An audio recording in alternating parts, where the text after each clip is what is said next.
Hello everybody and welcome back to Random Rosters right here on youtube.com/Seannosaurus. My name is Sean and every Tuesday we watch 3 games inside of NFL 2K3 where the rosters have been fantasy drafted. We're eking towards the end of the season and we continue to have bad luck with the matchups that we have at our disposal. Which is a little unfortunate, but hey, that sometimes is just how it goes. We've been lucky the last couple of weeks to just eke out 3 games that are kind of interesting. I hope, there it is, that by the time we get to this part in the season, it's tempting to even do a quadruple header. There's that much excitement going on, and theoretically there should be, but the matchups just aren't there. It's a lot of good teams playing a lot of crappy teams. You can see above the Vikings-Patriots game, right above it, it's the Jaguars and the Cowboys. The Jaguars, they're playing very well. They're playing a crappy Cowboys team. The Browns are a good team, but they're playing the lowly Saints. Bills and Jets, not a good game. Titans, they're good, but they're playing the garbage Ravens. Like, it's just that, and it's super frustrating. But if you'd like to see the games that we have for you, be sure to scroll down, subscribe, ring the bell. You'll be notified when I post new videos, and you can catch this every Tuesday right here on youtube.com/Seannosaurus. Spring training baseball rolls on tonight. Game 4 of the spring training. I had to remember what that was. We are in MLB The Show 07, and we are playing the New York Mets. So check that out. And you are running out of time for a March Mascot Madness bracket. The cutoff is Thursday, the 29th at 6 p.m. Pacific time when I start making that video. So get your brackets in. If you missed it, I've been putting the bracket reveal up here, but I'll be doing a first 4 hype stream or hype video, giving you a showcase of what the games can look like, what they should be like, and you can catch that tomorrow. And you can also fill out a bracket along the way. I'll quickly show off all the matchups in between the games. So, without further ado, thank you for sitting through all my talking jargon. We have 3 matchups for you today. We're going to give you a little bit of context to why we're picking some of these matchups. First off, we have the Falcons and the Panthers. Then we're going to go to New England to watch the Vikings play the Patriots. And last but not least, we're going to watch the Colts take on the Broncos. Now, the Colts-Broncos game is kind of reliant on the Chiefs-Broncos game, or the Chiefs-Seahawks game, excuse me. But we're going to be using the Seahawks next week for their matchup against the San Francisco 49ers. I believe I have it highlighted here. So that should be a good game and a more important game. So we're not going to use the Seahawks back-to-back weeks if we can help it, because we do have teams kind of trying to jostle for playoff position. Starting up here at the top, the Falcons and the Panthers. They are the 1-2 in the NFC South. 7-3 are the Falcons. 5-5 are the Panthers. The Panthers, a huge win here, like an opportunity for a big win here to get themselves 1 game out of first place in the NFC South. You have a similar situation in the NFC North where you have a 7-3 team with a 2-game lead over a couple 500 teams.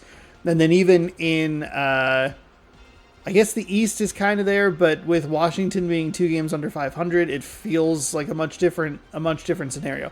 That NFC West is absolutely wild. In the AFC North, you have a similar thing as well, where the Browns are 7-3 with a couple 5-5 teams right behind them.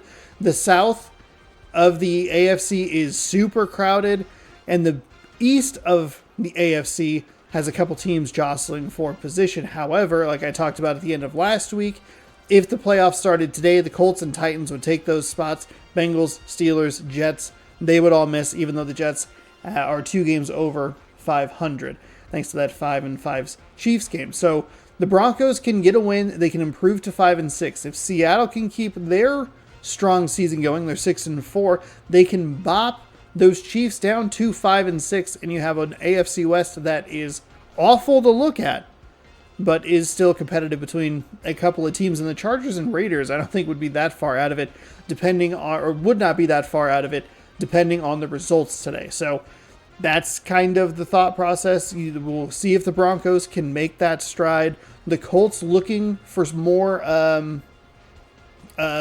looking to get that, is either keep pace with the Jaguars and stay a game back.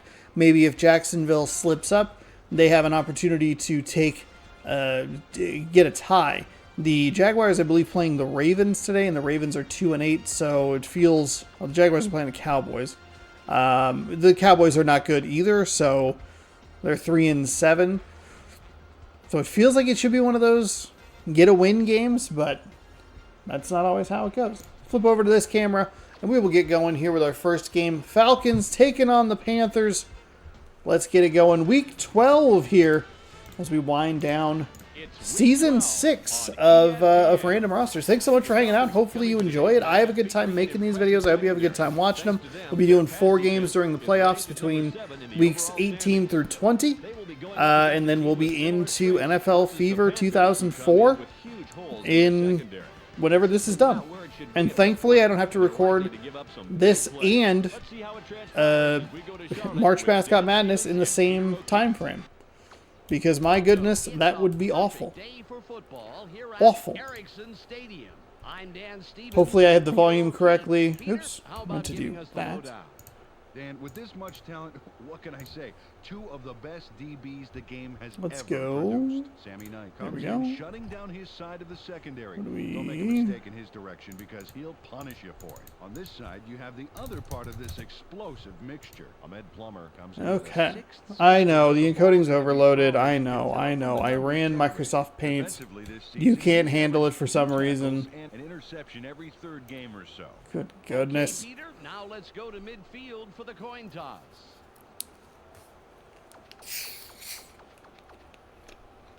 Tail. They call tail. It is head.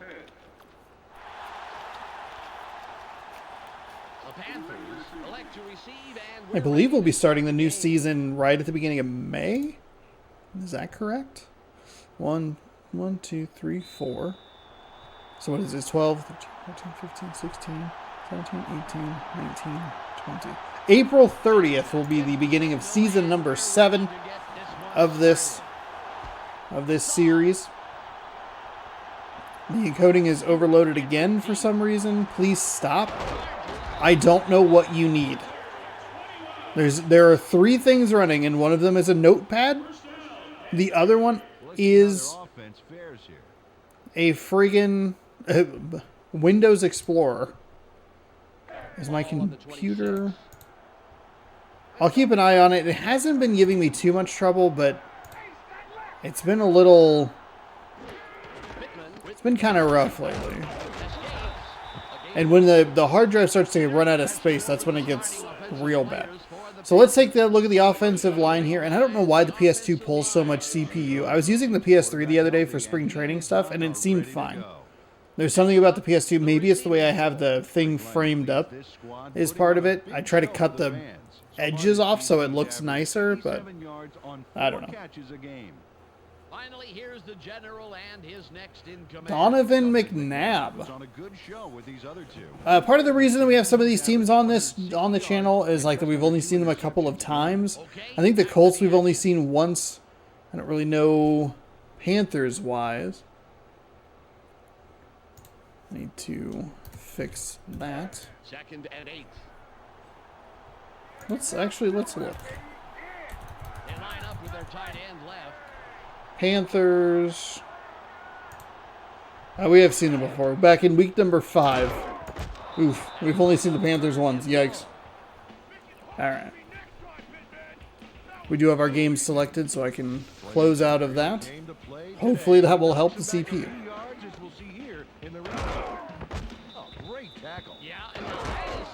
We are underway here in Carolina. Big matchup here between a couple of NFC South teams. 3rd down and 11. There are a couple of teams that we have seen here throughout the season that have quarterbacks that just feel like they should be so much better. And you look at Donovan McNabb as the quarterback for the Carolina Panthers, and you just go like, this team should be better than 5-5.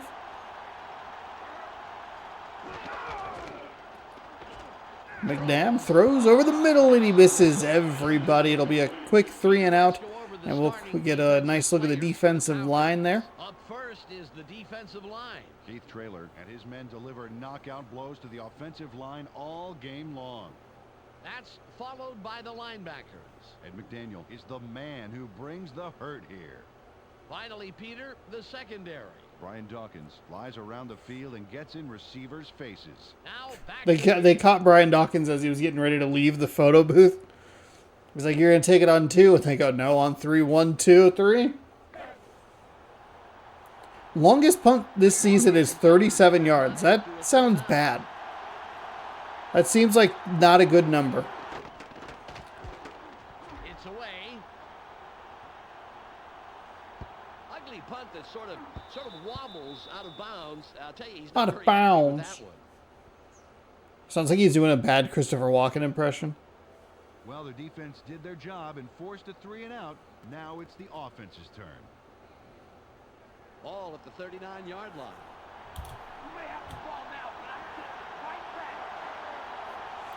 So 1st and 10, just outside of the 40-yard line.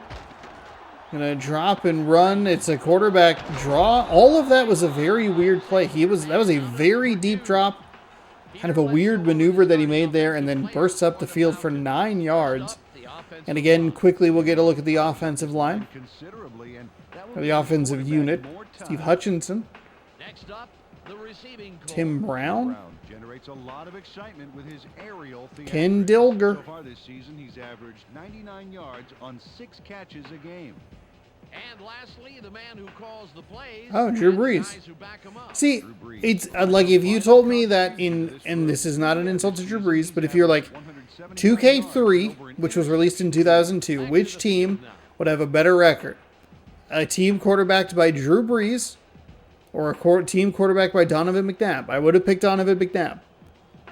Ball on the 47. But Drew Brees doing a nice job leading his team to a first-place position in the NFC South. Nice run there, and they'll go right back to the ground. Huge hole up the middle. I think you can see maybe why this Carolina Panthers defense, or this Carolina Panthers team is 5-5. The defense already leaky, giving up 8 or 9 yards to a quarterback that dropped back 7 yards. That was like a 16-yard run that only counted for 9. Fantastic job finding the open lanes. And then a huge hole right up the middle, picking up the first down and a whole lot more. The 42-yard line. We've already picked up almost 20 yards on the ground in the first 2 plays of this drive. Brees drops and throws, and it's a nice catch. Tim Brown on the outside. He'll step out of bounds inside the 20 at the 19-yard line. You can see that animation. He went up for the deflection or the interception. Missed it. And it's a big play up the sideline. Now, this is a little bit worrying. I wonder Ball on the 19. how this is going to run, because I need to use the PS2 for the tournament this week. I don't want it to be a bad presentation. Brees to the air again. He goes to the right side for the second consecutive time. Finds a nice completion, and just like that, 1st and goal. I said, Atlanta Falcons team is looking good. They can't quite clinch the NFC South because there's still 5 weeks left, but they would have a solid lead. 3 games with 5 weeks to go. I don't follow that. And it might really put It's 1st and goal. might really sour the hopes of Carolina's playoffs. With the way the AFC South and the NFC West are, we could see a couple of conferences, or a couple divisions, I should say, with 75% of their teams in the playoffs, which is absurd to think about. We'll start off with the D-line. Grady Jackson is who I'll be checking out from this group. He energizes this squad in a big way. Up now are the linebackers. Junior Seau takes excellent angles to the ball out there. Finally, Peter, the secondary. Ahmed Plummer disrupts pass attempts all day long. Let's get back to the game.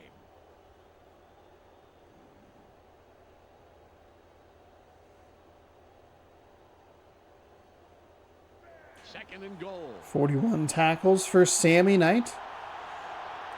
2nd down and goal from the 6-yard line. Brees rubs his hands on his pants. He doesn't need napkins. Smith. Nice run for about 6 there. It's going to set up 3rd and goal. Really nice moves there. Slipping, sliding, dodge, duck, dip, diving, and dodging. Sets him up on the doorstep as we hit the 1 minute mark. Or 1 minute remaining here in the first quarter. I formation. The crowd roars to life. And they are in for the score. Touchdown Falcons.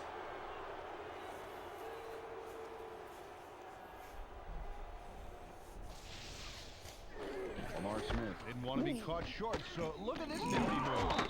Whoa. Oh, that is something, Peter. Diving forward and getting the touchdown like that. If he's got any bruised ribs or anything at all he's got to do is look at the scoreboard, and those aches will melt right away. Vanderjagt lines up for the point after. That's how that works. I see a winning score on the scoreboard and I go, I'm no longer in pain. I broke my leg in 3 places. Every morning I wake up and I break both my arms.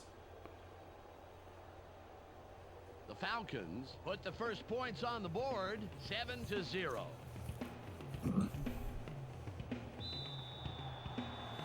7-play, 61-yard precision drive. Vanderjagt sets up and will kick it away. Boom, boom, ba-da-ba-da, boom, boom, ba-da-ba-da, boom, boom, ba-da. Ba-da-ba-da-ba-da, boom, boom, boom, boom, boom. Okay, Brian, we got it. We got it. Ba-da-ba-da-ba-da-ba.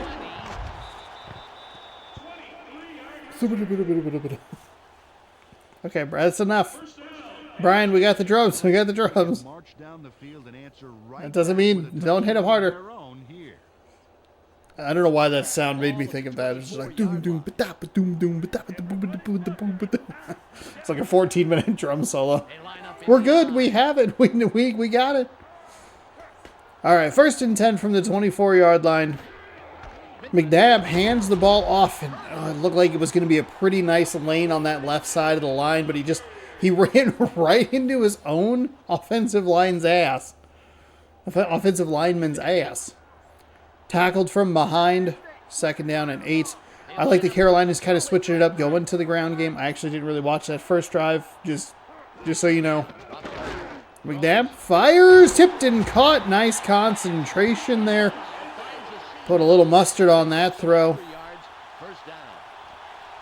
Just a terrific job. We're glad we're going to get a replay of this one. Very good coverage, Peter. Let me ask you, Off the top of his hands and bounced up nicely to himself. But Terry Glenn, New England Patriot.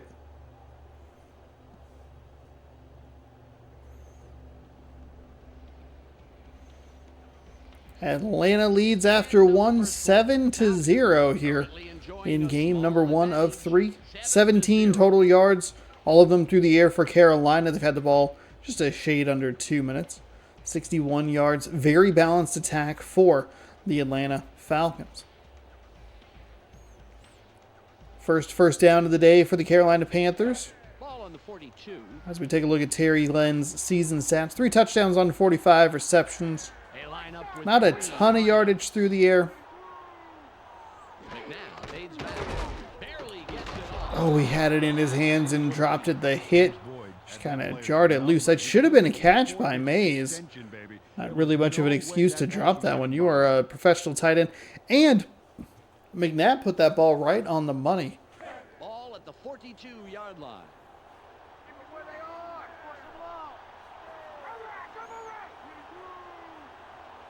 McNabb drops back. McNabb out to the flat. Love it. Catch and let him run. He gets tackled out of bounds. About a half yard short of the line to gain. A whole lot easier coming up.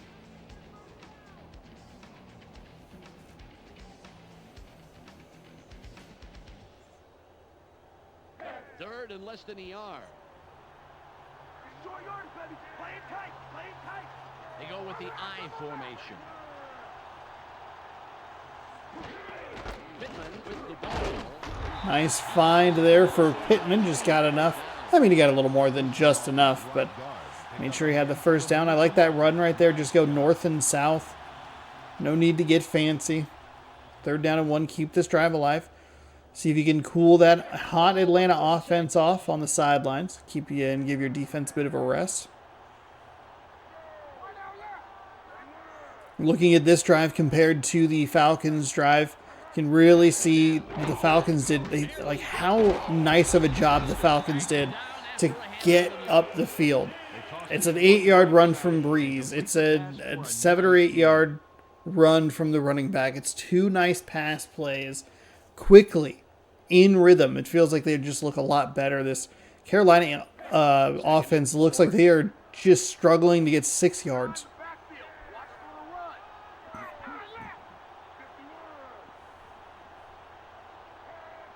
Using some motion. It'll be the I formation. McNabb, so he stepped back, and I thought I liked where he went with the ball there. It was a quick decision. It was that one-step drop, fire it, but number 47 is in the way. We'll take a look at the replay here. Thought it was going to be a run. And just nice job by Levels. Levelus. It is 1st and 10 for the Falcons following the INT. Brutal. 2.1 turnovers per game. Those are not the stats you want to see.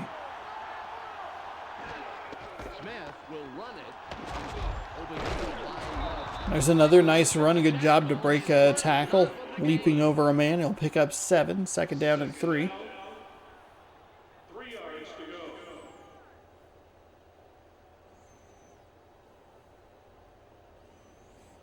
Ball on the 45.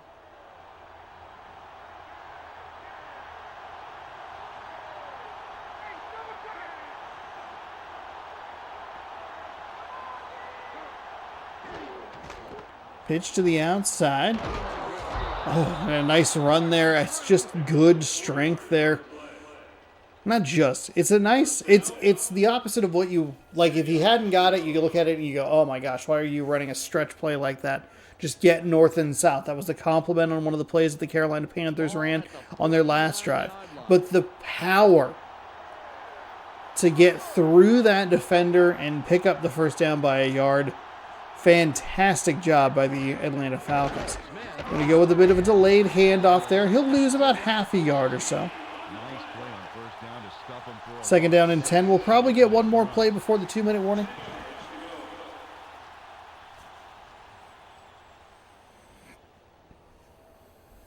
Second and 10. And we will actually not get a play before the 2-minute warning.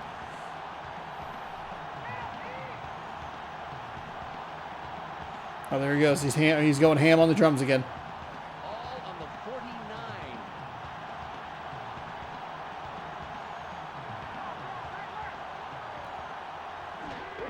Falcons still Trying to bounce it to the outside. He'll pick up 1. It's going to be 3rd down and 9. The clock moving under 2 minutes, so no real hurry from the Atlanta Falcons. Getting any real push this drive. They got to put something together if they want to run the ball. It's 3rd and 9. Carolina looks like they are committed to stopping the run, make the quarterback beat you with his arm. From midfield, 3 receivers to the bottom of the screen in a trip set. Going to go with a pitch to the outside. Bounces it kind of back in. Weaves his way through the defense, and that is a huge run down to the 39-yard line. He needed to get the 41. And this is a fantastic run. A really good job there because I thought it was going to be a pass for sure. I'm sure that the Carolina Panthers thought it was going to be a pass as well. Excellent timing on that play call. Good moves again by the running back. And it's a 1st down. Smith, I believe the last name. 4 wide receivers. Breeze fires over the middle into some coverage, but he finds the 1st down. They will take their 1st time out of the half. Whew. This Falcons team looks good.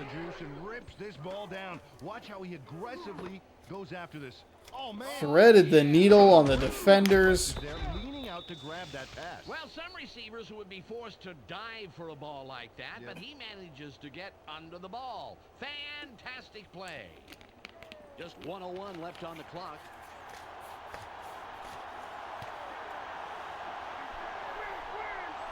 Goes in motion. So down to the 18, 61 seconds to go. Breeze drops and fires. It's incomplete. Looks like maybe the receivers got kind of tangled up there. That's a completion.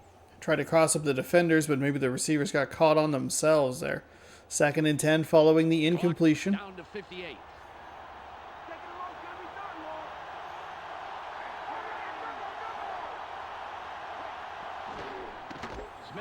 Smith looking for some room off the right side. He'll pick up 4 and we'll see a timeout.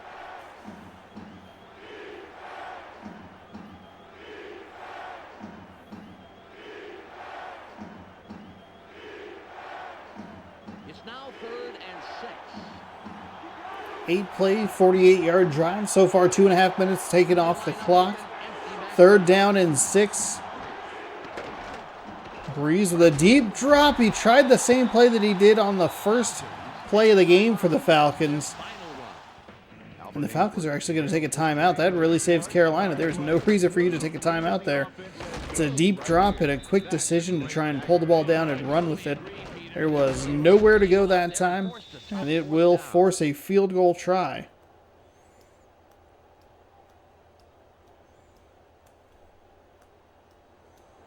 The clock shows 49 seconds left.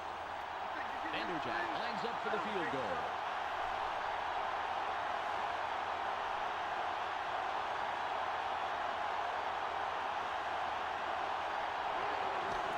Vanderjack's kick is up, and it is good. From that range, and he proves it there.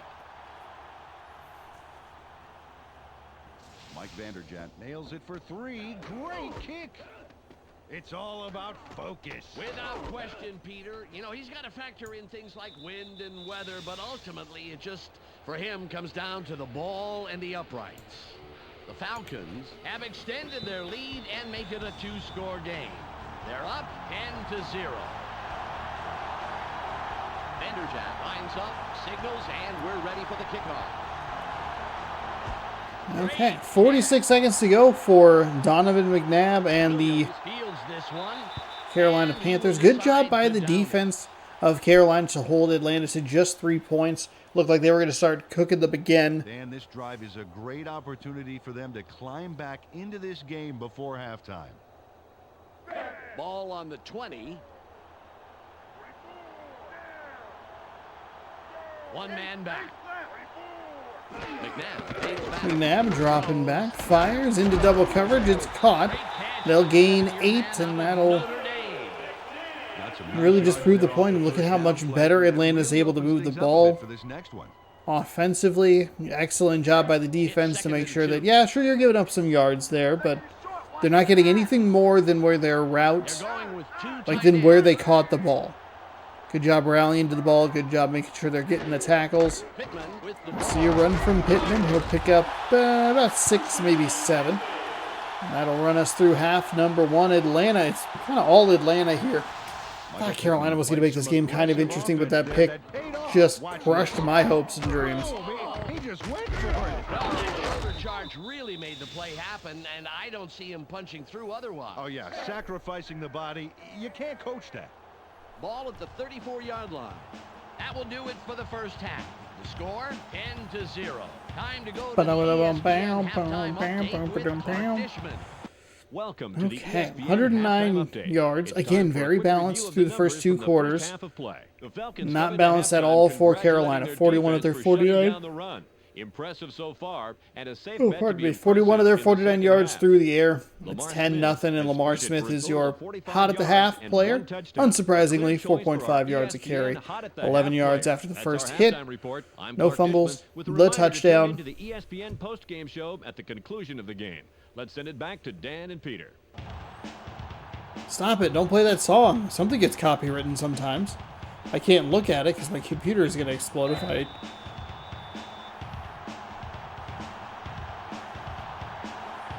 Well, that's weird. Hall sets up and will kick it away to start the third quarter. Kick is up.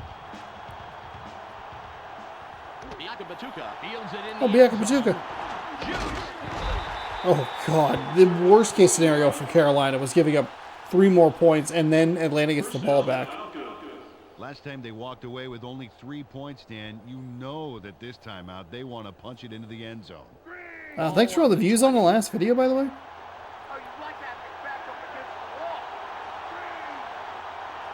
130 plus.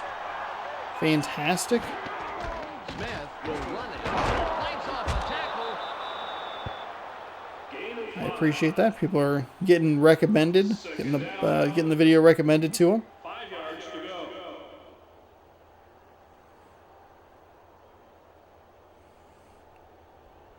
It's 2nd and 5. And that's with, I think that one has a copyright as well. Ugh. Ooh. 2nd down and 5 for the Falcons. They're going to pitch it to the outside. Just another tremendous feat of strength there to get met right where he was and still manage to push it forward.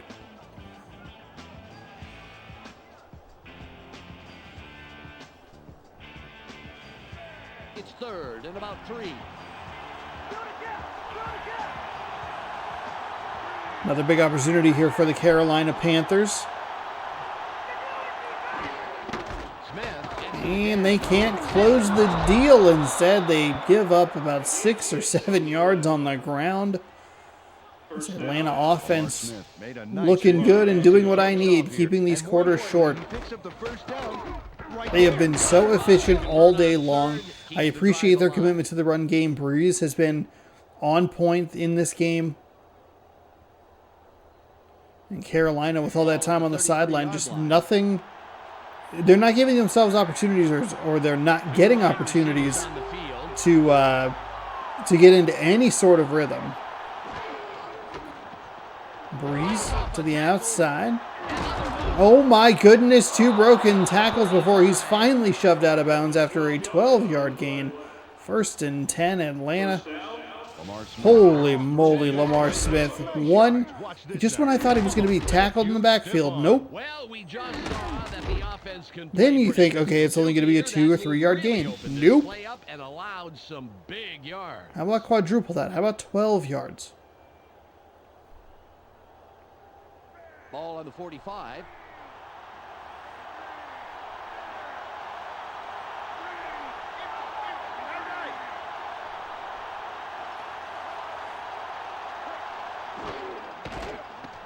Breeze, that's the 3rd time they have run that play. The first time it went for a nice positive gain. Last couple have lost 5 yards per, probably 10 yards or so. I don't think the other one was quite as bad. I think they've lost about 8 yards. So they're even. They're a net even on those 3 plays, I think.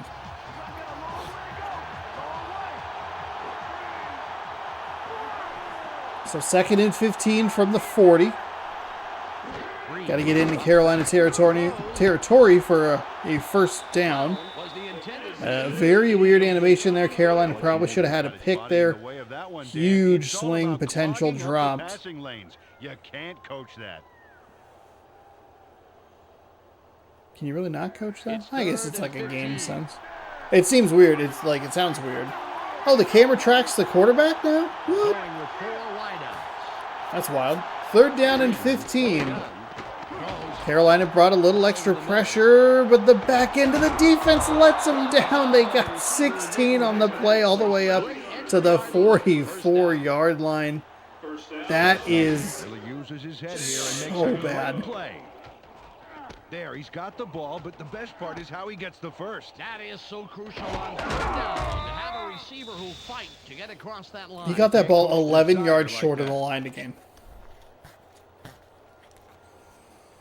And this Falcons drive continues.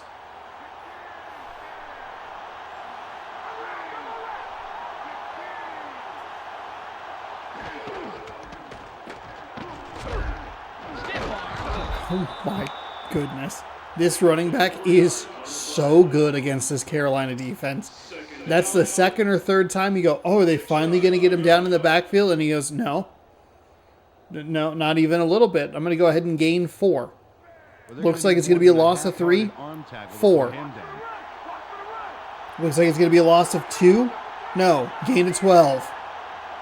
My goodness. 2nd down and 6. They're going to go right back to the ground game. And again, short to no gain to short gain. And he's off for a monster run to the 11-yard line. Smith is the hot knife. This Panthers defense is the butter. Look at this. Again, right at the line of scrimmage. Maybe it's a short gain of 1. Excellent blocking on the outside. Strides out of bounds. Right around the 11-yard line. And we are under a minute to go here in the 3rd quarter. Oh, it's on the 16. I apologize. Still a good way to go out of bounds. Give yourselves 8 shots at it. I mean, realistically, probably 6, but we'll pick up 5 right up the middle. Lamar Smith torpedoes the defense to get a few more yards on that play. Oh, I'd like to see a ball carrier get mean like that, Dan. Awesome physical effort.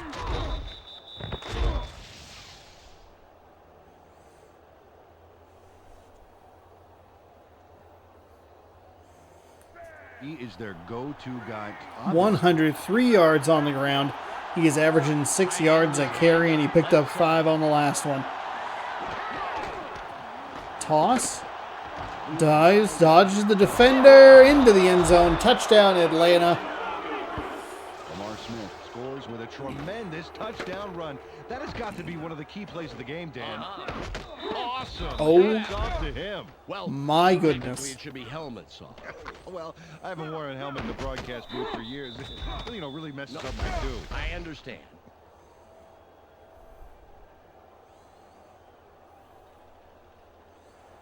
Vanderjagt will line up for the point after. Atlanta looks so good. They are so efficient. They are really sticking with the run game, which I appreciate. It's away. Kick is up. Kick is good. And that should be about a 4.5-minute drive there. Carolina has not touched the ball in the second half. Falcons have to be happy with this lead they're building. The score, 17-0. 4:35. For whatever reason, they give the opposing team a couple of seconds of possession for the actual kick itself. The clock, for some reason, I think starts on the Williams fields it deep. when it goes away. Oh, no, they didn't. Okay, weird. Maybe, I don't know. Dan, first play of the drive. Let's see what they do. Ball on the 30. Let's go, guys. Give the fans something to cheer for. Give the fans something to cheer for. McNabb fades back. McNabb throws, and it's deflected, incomplete. That's a tight throw into double coverage, looking for Terry Glenn. And not a smart throw by Donovan McNabb at all right there. 2nd and 10. Bring it down to nowhere, baby. Yeah. 3, 1 left. McNabb dropping shorts. Short drop and a quick throw. That'll pick up 6, and that'll get us through quarter number 3. It is a 17-point game here in Carolina. Now they're starting to get more of the rushing attack involved, and what was balanced at half has skewed far more toward the ground, which is helpful for me. They have 55 total yards. The Carolina Panthers do. And every one of those yards has felt like a struggle. Go, Pat, go. Mays in motion.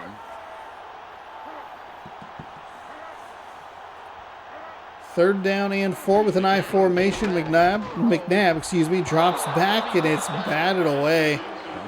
4th and 4. Second time we've seen McNabb go to Glenn in double coverage there. And it didn't work out either time. They're going for the first down on 4th and 4. Okay. I guess you kind of have to. From the 36, it's a short 4. Gonna go with a handoff to Pittman. He'll be short. Oh my goodness, a running play on 4th down and 4. I think that's where that's a play you run on 3rd down. You run it on 3rd down, maybe come back to the run. It's a half yard. What do you think of that call? Should have punted. That was a big stop for this defense. Lamar Smith was the contributor for his team last drive. Let's see what he does this time out. Ball at the 39-yard line. Lamar Smith was indeed the contributor.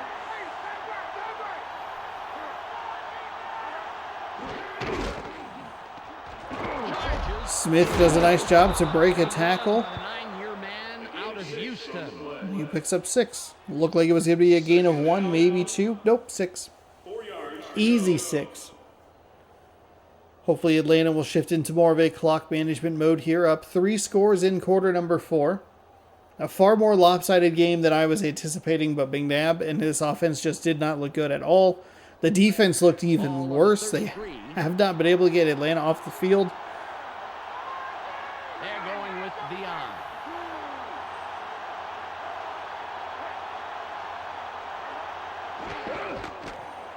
Another handoff again. Oh, there we go. Finally a loss. They'll drop him for -3 yards. First guy got away. So we'll take a look at this replay here. You hit him in the backfield, you go, oh, look, a run. And then you see the first guy get there, and you go, well, he's going to break that tackle. And then the second guy got there, and actually it was actually a loss.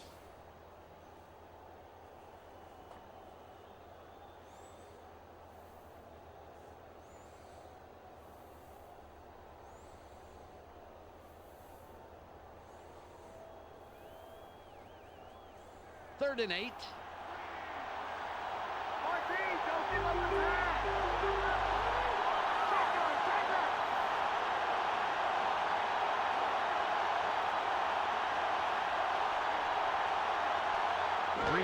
On shotgun. Breeze rolling, firing over the middle, wide open. It is just too easy for this Atlanta Falcons offense. It's like unbelievably easy.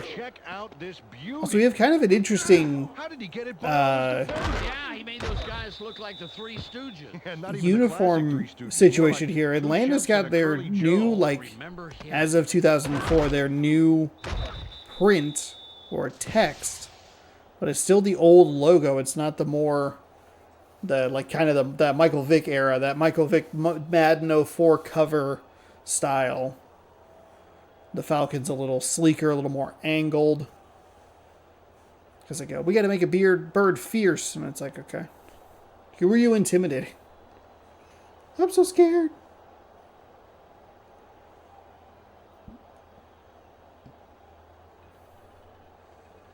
Now, if it was an owl on the helmet. 22-yard line.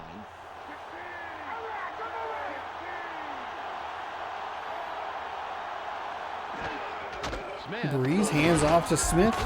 Smith with the rare bad vision there. Only picks up 2. Seemed like if he would have bounced it outside, he would have been. But there wasn't much room past the line of scrimmage on that one. Would have been working with a little more daylight, as I could not figure out where I was going with that sentence. 2nd down and 8. This will take us down to the 2-minute warning. But while we might have kind of a short or efficient game here, I'm sure one of the others will be an absolute slobber knocker that'll take forever. These videos always have a way of, like, rubber banding to right where they usually are. Even if you get one fast game, there's one that's like, oof. That was an hour? 2nd and 8.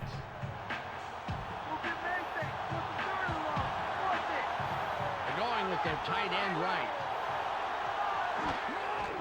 2nd and 8. Go to the pitch to the outside. Dyson comes up with the stop.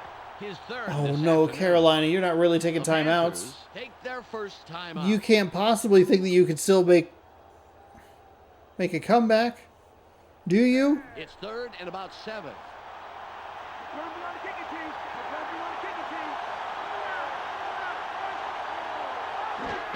Smith again gets Smith with a run. He'll be short by half a yard. 4th and 1. Panthers will We'll take a timeout. That's their second. Carried this one off his left guard, and he did make some nice yards. He did not, however, get enough for the first and was stopped just short. It'll be a 29-yard attempt.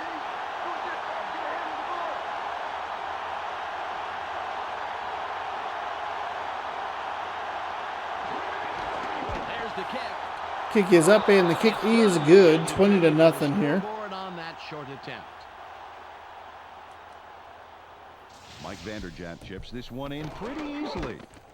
Right through. He could Carolina, kick why those did you take in 2 his timeouts? throat. Why? Why would you do Right this? here. His wife makes him spend a lot of nights on the couch. The Falcons now have a comfortable lead in this one. The score, 20-0.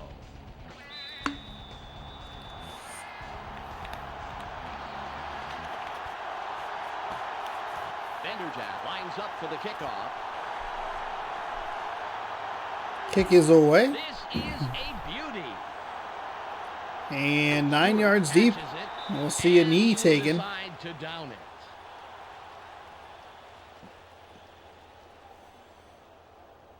Another turn at offense for this group, and unfortunately, this game is pretty much over. They should just try and get some yards for respect at this point. 1 minute, 47 seconds to go. Ball is on the Carolina 20 here after the touchback. High formation for Donovan McNabb and company. Barely gets Throws and finds a completion. Nice job to spin out of the tackle. And of course, one of the nicer plays where the ball carrier makes a nice move. He spins out of bounds. Got out of the tackle, was trying to make his way upfield, but just stepped out of bounds. And again, like, Atlanta is getting out of those tackles consistently and with bigger yards after the broken tackle. They have 3 receivers in. McNabb fades back. McNabb in all kinds of trouble, and he throws a pick, his second pick thrown today, and to the same defender, number 47, making his name known again. Made the play. Let's look at this again and check out the interception. So This Bellis. is great defense. Oh, nice. Peter, fabulous timing. There wasn't much of a window Levels. of opportunity, but he still managed to make that very big play. Yeah, you can't coach reaction times like that. This drive will wrap it up for them. Well in Wow. control of this game, Dan. They just need to pound Yuck. it out and take time off. Yuck, yuck, yuck. Ball on the 26. It's a 2-game lead coming in for the Falcons. Thought maybe Carolina can make a big upset or just do something, make this game interesting. Nope. The Panthers. Oh, why would you take the timeout? Stop it. God. Game. Read the room. Ball at the 26-yard line. They line up with 2 tight ends. He'll take a knee. Now, thankfully, And Carolina the does not have any clock will wind timeouts as they go into the kneel down. They will, unfortunately, get the ball back one more time, I think.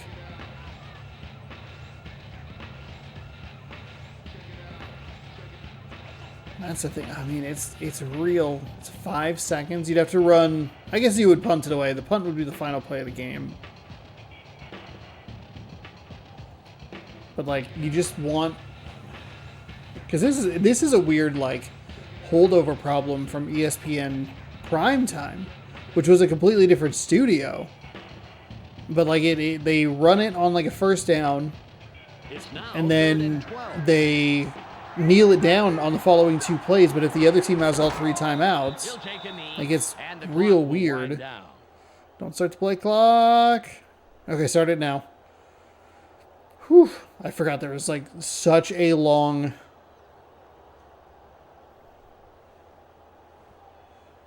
That was 7 or 8 seconds between when the whistle blew and when the next play clock started. That is wild. A lot of games lost between friends with that.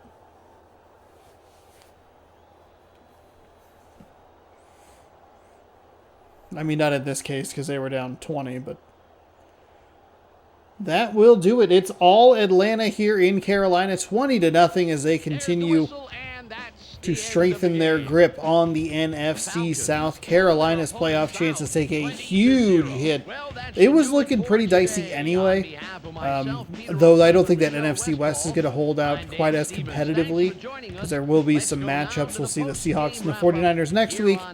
And depending on the results that we see today, that could be huge. 15 minutes of time of possession for Atlanta. Absolutely is a beatdown. Carolina got close to that average of just over 2 turnovers a game. Only 3 first downs, 216 yards on the or total yards maybe. He's our ESPN player of the game. And that's all we have for you today. I'm a little surprised it was Lamar Smith. It should be Lamar Smith, but the defensive back did have 2 interceptions. And I think sometimes it's kind of been like, oh, these were more important than the rushing statistics. Okay, well.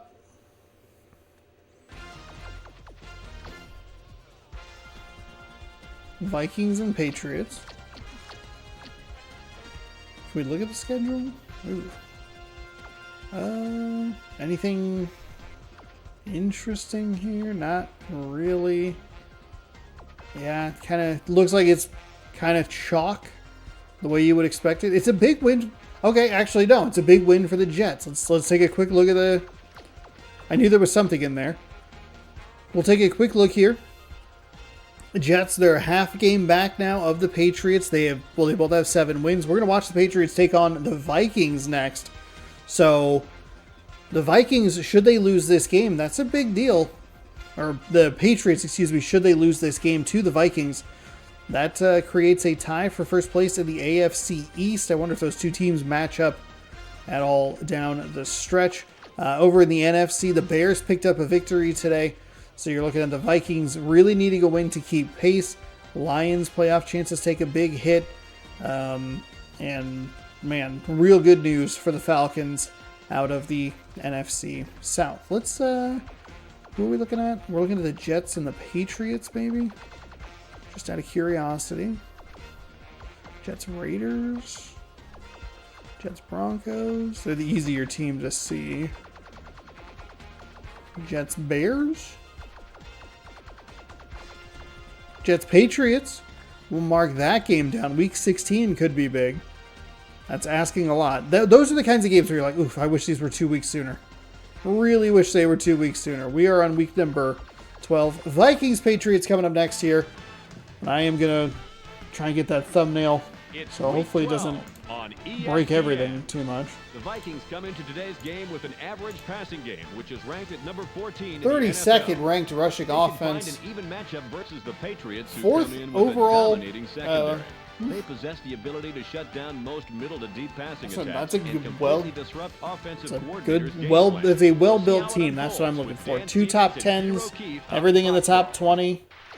Hello, you better put on your galoshes, folks. It's put on your galoshes. At CMGI Field. CMGI. Oh man, it is pouring rain.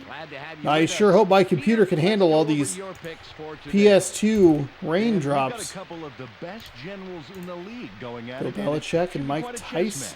Bill Belichick has formulated a terrific pass defense. It's a mixture of good play calling, good execution, and good players. Tough to beat. On the other side of the field, you have yet another brilliantly coached team. Mike Tice. I like that you can hear the raindrops. Even a great passing game. They are that good. Look for his schemes to force Bill Belichick. Thanks, Peter. Let's go midfield. Is he coaching? The team captains are ready for the coin toss. I think people thought that Andy Reid would go out on top. I certainly did. Now he's going to have an extended contract. It doesn't really matter. The wind has not played a factor, even when we've been in Chicago, which is known as the Windy City.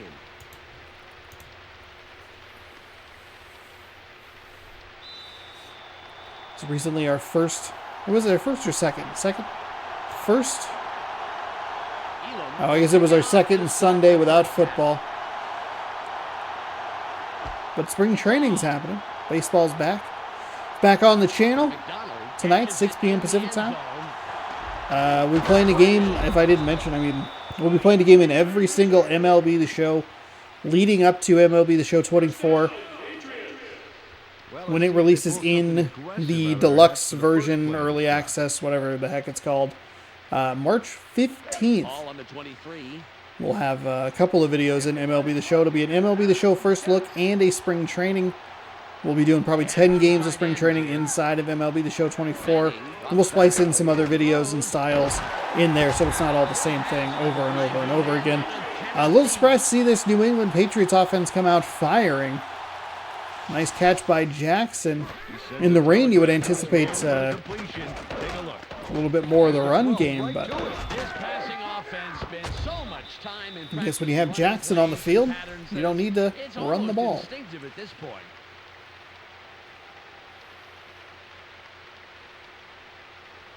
Ball at the 33-yard line.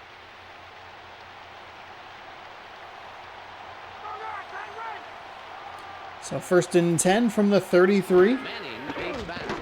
Throws. A gain of 6. They'll pick up 6 yards, and we'll take a look at that offensive line. There's a shadow out on the field. Some may say a ghost. Next up are the A glitch in the system, perhaps? Daryl Jackson, that's who it is. Man, New England with Jerry Rice, huh? Peyton Manning throwing to Jerry Rice.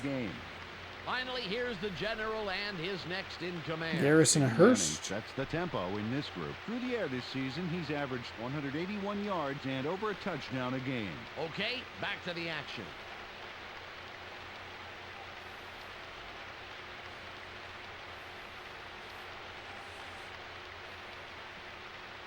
Second and 4. God, this game is going to make me have to go to the bathroom.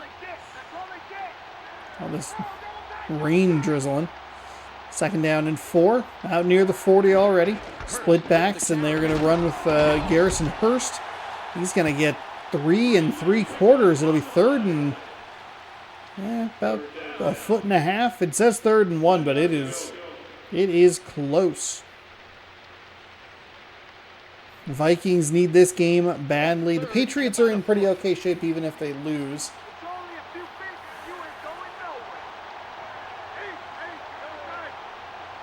Big formation for the Patriots with 1 back in the backfield. He'll do a great job just getting north and south, picking up the yard. And that'll keep this drive alive.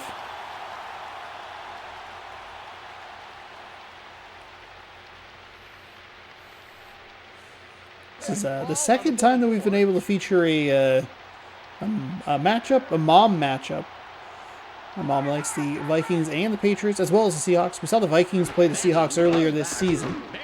Oh, Manning, for the middle. I thought that was going to be picked, but then I thought it was going to be caught. And then the hit jarred the ball loose. Leonard Little has an intensity level that keeps him going all game long. Nice job by that Vikings defense, who we're taking a look at right now. He's the man who brings the hurt here. And lastly, the secondary. Kwame Lassiter blazes up and down the field and stays. They give everybody. Is Reggie Tongue playing for the Seahawks? They give everybody the same shirt to wear. Not like the same shirt, like you have to wear the same shirt. 13 and only 4 interceptions Just 1 man in the backfield. for Manning so far this season. 2nd down and 10. Short drop, fires. That time it's caught. Jerry Rice into Vikings territory. And it's 1st and 10. Another dicey throw, but Rice rewards him with strong hands. Watch how he aggressively goes after this. Just a little early on the SWAT timing by number 42. Receivers would be forced to dive for a ball like that, but he manages to get under the ball. Fantastic play. Fantastic Ball on play. 42. Halfway through quarter number 1. They line up with their Manning tight end moseys under center. left. Manning drops back. He's going to drop with a short pass over the middle. It is caught. We do have an injury. Oh, no, it's Jerry Rice injured on the play. On that play. And Oh, when we that find is out what the bad. problem is, of course, we'll pass it along. Hopefully we get an injury report, and hopefully it's not bad. Patriots team fighting for first place in the AFC East. It's 2nd and about 3. Jackson, 40 receptions, just under 450 yards on the season. Will Second down play goes for 2 with a run right up the middle, and Hurst again stops short on these relatively, it feels like manageable down and distance. Third down and 1 again for this Patriots offense. See if they come out. They came out in a tight formation, single back last time. A little more spread on the offensive side this time. Manning drops back, throws over the middle, and it's incomplete. I don't love the play there, and that's probably where you're missing Jerry Rice. As we get an injury update. The doctors are taping up his leg to help a painful twisted knee. Luckily, it's nothing serious, and there is a chance that he will be able to return to this game. Oof. Truly unfortunate news for Jerry Rice fans. Twisted knee, should be able to come back in the game. I think on 3rd and 1, you hand the ball off. Not that you don't trust your other receivers, but the kick is up, and it is no good. Wow. Ooh. It's a weird one already. I think if Rice is on the field, I think it makes a little bit more sense. Oh, it sure is. Almost all accuracy goes out the window. Ooh. The field and the ball are as wet as they are. Just short. I don't know how much the wind had to do with that one, but Ball at the 40-yard line. just didn't seem like he got enough. Like, They line up in the eye. Brooks back.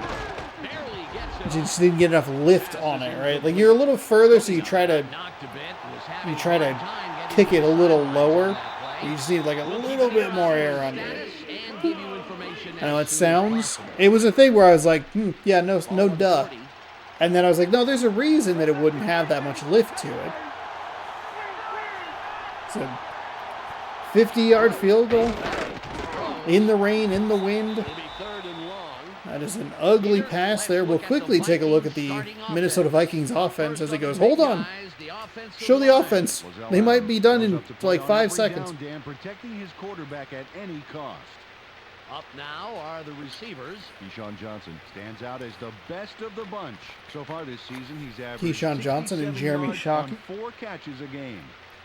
And lastly, the man who calls the plays. Oh, Aaron and the Brooks. guys who He back played him up. for Charlie Garner gives this He played for trio New a Orleans punch. in real On the life. ground this season, But I he's think he was the averaged quarterback for 39 Green Bay yards on last 12 season. carries a game. We've seen Brooks in the NFC North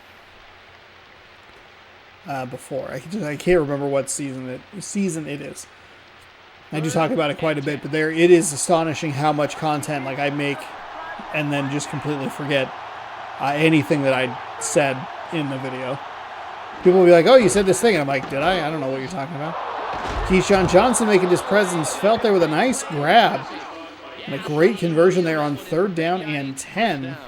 I pointed that football and comes down with a big grab.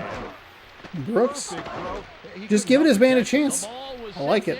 And the receiver didn't even have to And it's interesting because I, watch a lot of content that's like not scripted or like improvised or whatever, like this YouTube content, Twitch content, stuff like that.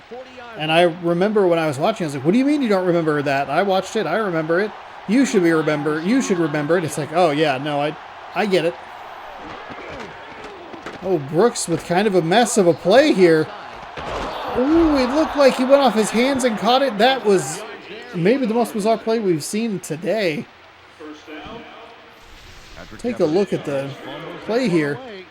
Looked like it was going to be a run. I don't know what in the world happened. Second time we've seen a little bit of... I guess that wasn't as much of a tip catch for Jeffers. Just a weird animation when it hit his hands.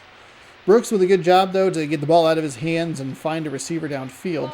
Not really sure what the initial play was. It looked like it was a little broken from the get-go.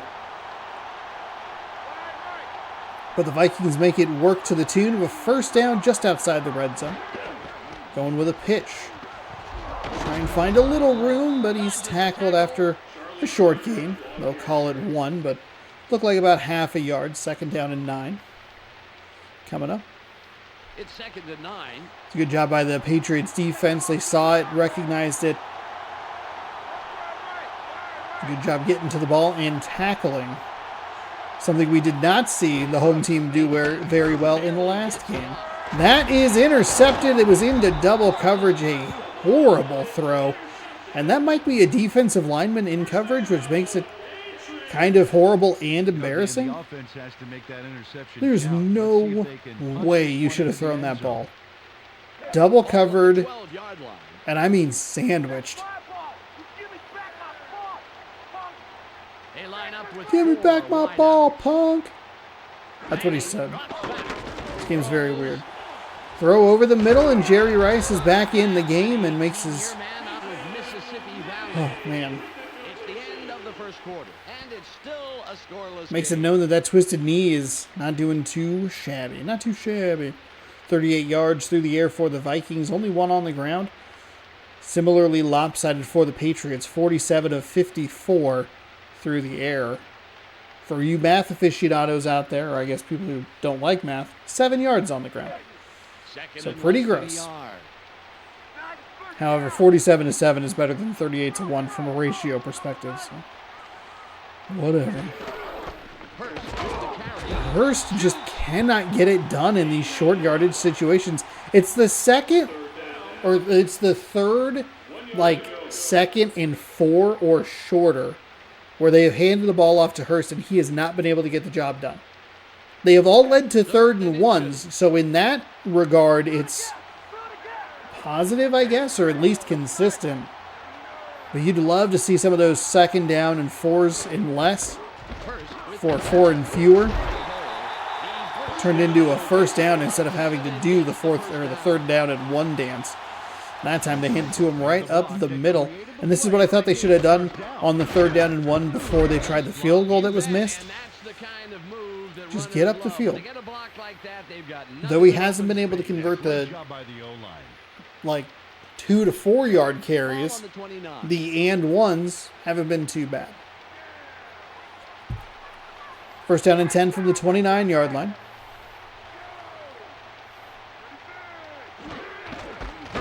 Hurst tackled in the backfield. Really nice defensive call there. Excellently timed. Knew the tendencies of what the Patriots wanted to do and Doctors are saying that it's a minor executed well. dislocation of the shoulder. They're taping it up, and there's a small chance that he may be able to return. A mild shoulder dislocation. And about 13. Yikes. 2nd down and 13.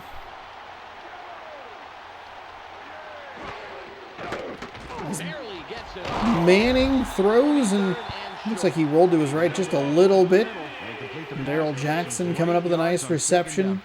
It's a reception of 11. Converting this 3rd down coming up. And it is 3rd and 2. It's 3rd and 2. Before the next game, we'll probably do another quick check-in on the standings because there will be a game that'll be simulated, Seahawks-Chiefs. That'll be big for the Broncos. Hurst stays on his feet, but just cannot get past that offensive line on 3rd down. And I believe it was maybe 3rd and 2 there. Nice defensive stand, or nice defensive play by the Minnesota Vikings. And we will see a punt from the New England Patriots as we get to the halfway point of quarter number 2. I don't remember what the longest punt of the season was for the last player. It's off. But that one was like 47. He'll return it inside the 30, and he'll get up to the 35. About an 8-yard return there. Good open field tackle, and 1st and 10 Vikings with 2:19 to go. The last time they had it, they turned it over on the interception. Let's see if they worked out the kinks here. Ball at the 35-yard line. We got the position, baby. Let's execute. Brooks drops back. Throws.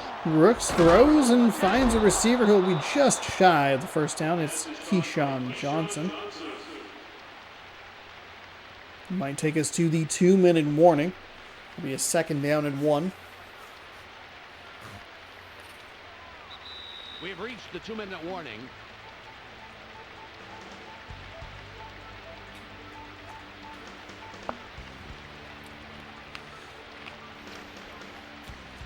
Second and about a foot.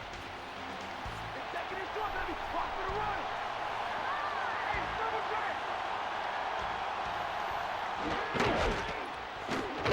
Oh, nice job by New England. Looked like it was a pitch. It was supposed to go to the outside, to the right side of that line, but he broke it in. And that was where the defender was coming through. He can't get the conversion on second and short. It pushed the ball back about half a yard. Creates a 3rd down and 1. No hurry here from the Minnesota Vikings. No timeout used by the Patriots. I formation. Brooks hands the ball off. He slides his way through. Picks up 5, and that'll be a 1st and 10 for Minnesota. Nice job to pick up the first. Good read of the D and nice explosion to get through the line.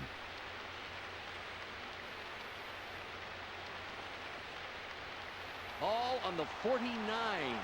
Jameer Miller, highlighting his stats this season. Vikings about to hit midfield with a split back set. 2 receivers to the top side of the screen. Short drop by Brooks. Finds Johnson on the outside, and he steps out after a gain of 9. Got some nice yards there off the first down play. And that I like that. I like that play there. It was a quick, easy out. Take what the defense will give you. Keyshawn Johnson can make some guys miss and turn that into a nice gain, and that's exactly what he did. And got out of bounds, saved the timeout, and stopped the clock. 2 tight ends on the field. From the 42. Brooks with a short drop. Lee drops further back. Kind of fires off his back foot there, and he's finds a nice completion again up the same sideline. Let the pass went to Keyshawn Johnson, that left sideline. He gets out of bounds and picks up a nice gain as well. When in doubt, I guess just keep dropping back, throw off your back foot. You'll be all right. Don't do that, kids. That's a bad idea. 1st and 10. Brooks rolling. Fires. It's caught. Nice job to stay in bounds. Pick up 9.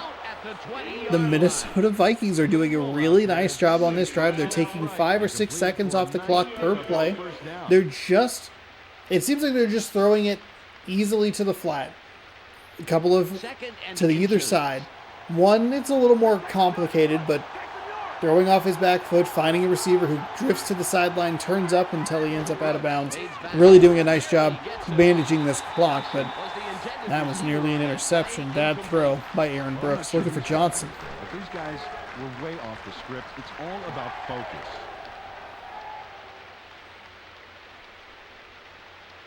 Third and 1.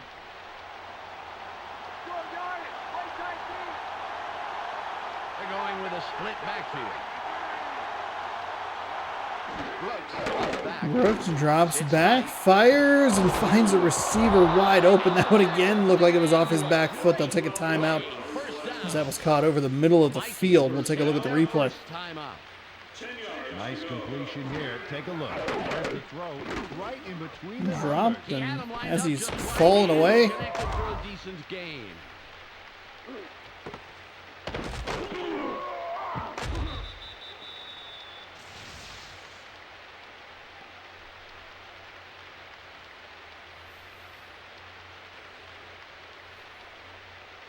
they'll have 4 chances to put it in. 1st and goal.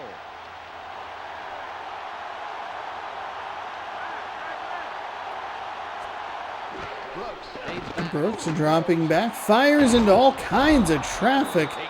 Stopped a yard and a half short and another timeout. I am very surprised that was a completed pass. That was a mess. Dangerous throw by Brooks, but he's rewarded with a completion and a 2nd down and goal. Xbox battery pack. That's fun. He will go with the run, and he'll be half-yard short. Timeout number 3. 26 seconds to go. 3rd and goal. The Vikings take a timeout. That's their final one.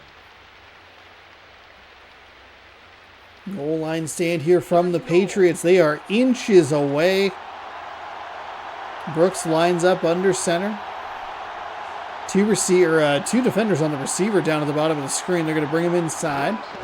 Brooks drops back, fires. It's caught and into the end zone for 6.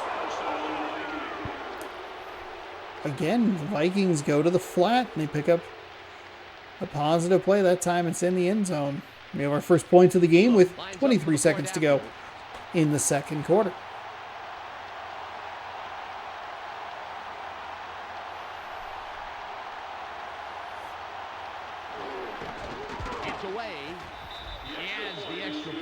Kick is up. Kick is good. We are. The Vikings put the first points on the board, 7-0.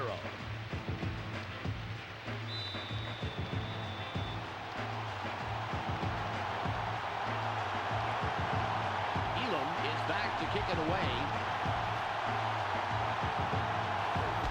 Nice kick. From the 1. Up past the 15, past the 20. Huge run back. Finally taken down. Surprised he got tackled by that one guy. We have not seen a kickoff return for a touchdown in all the weeks, all the episodes. This is episode number 112. You multiply that by Ball on the 35. 3 games. Let's give the fans a show. Put the 300 plus games.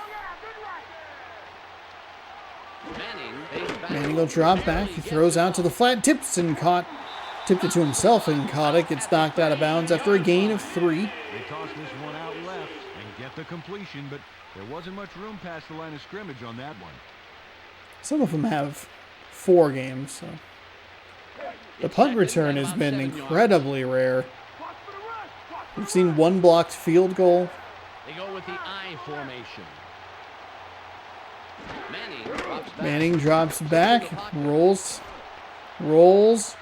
fires. Oh, and he found a receiver wide open, 30, 25, 20. He'll be tackled with 2 seconds to go at the 15-yard line. It's Hurst setting him up with an opportunity to knock 3 in right before half. That looked like the Sterling Sharp wide open, I think is what it is. I can't remember. It was before my time. Missed a 50-yard field goal earlier.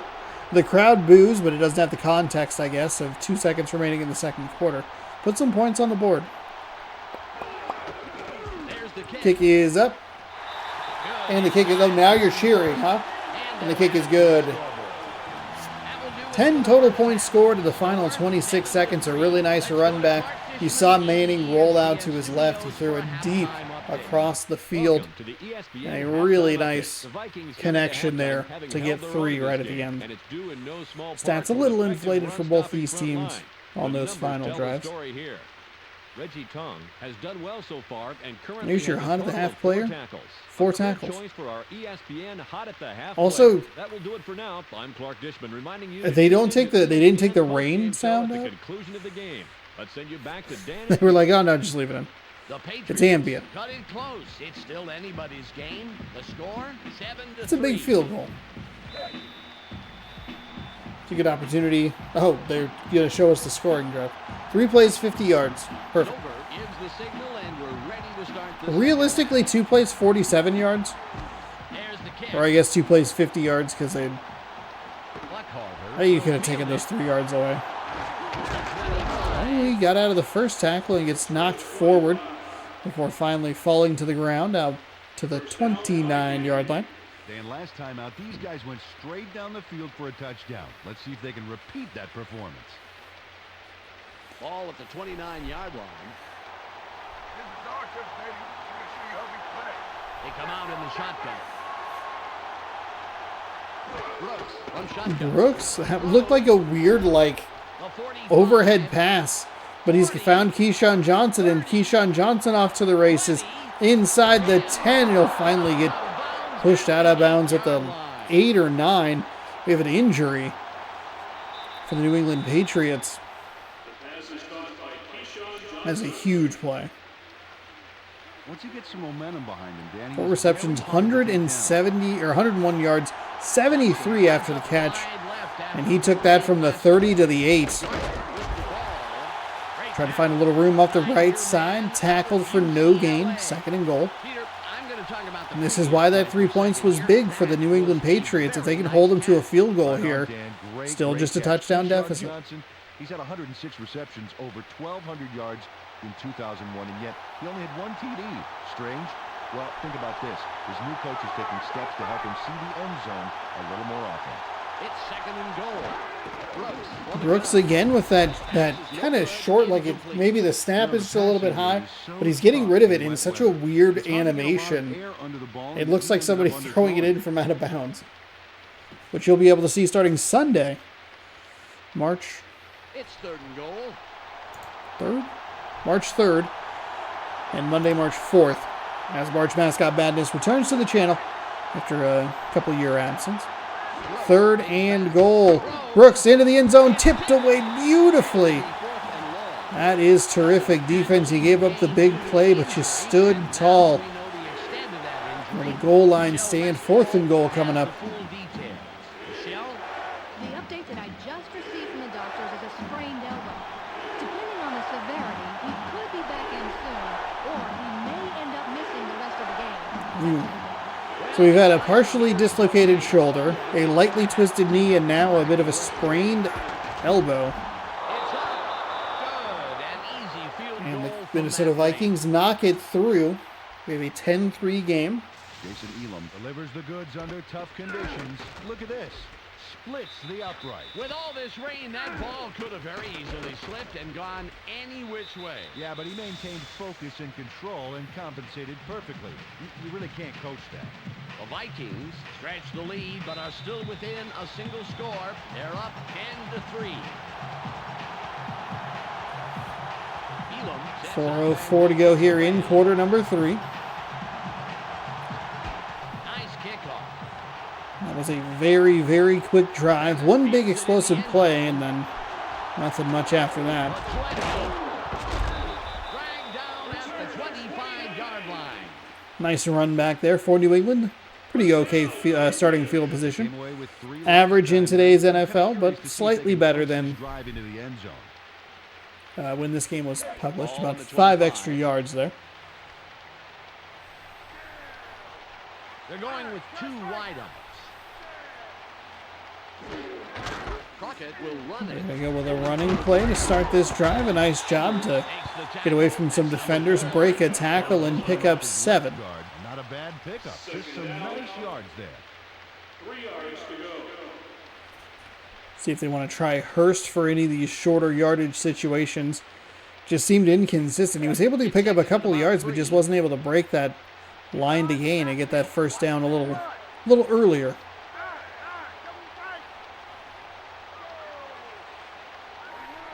Manning under center, passer pitches to Hurst, and he should have broke inside. Got off the block and lost 2. It's a good job by Edwards. I'm assuming got the tackle. I would guess that's why they're showing him, but it's not a guarantee. Either way, Vikings got off the block at the perfect time. Donnie Edwards has 5 tackles on the afternoon. Last one presumably a loss of 2. They're going to go with yet another running play, and we have another injury. This is going to lose some yards. So the New England Patriots go, what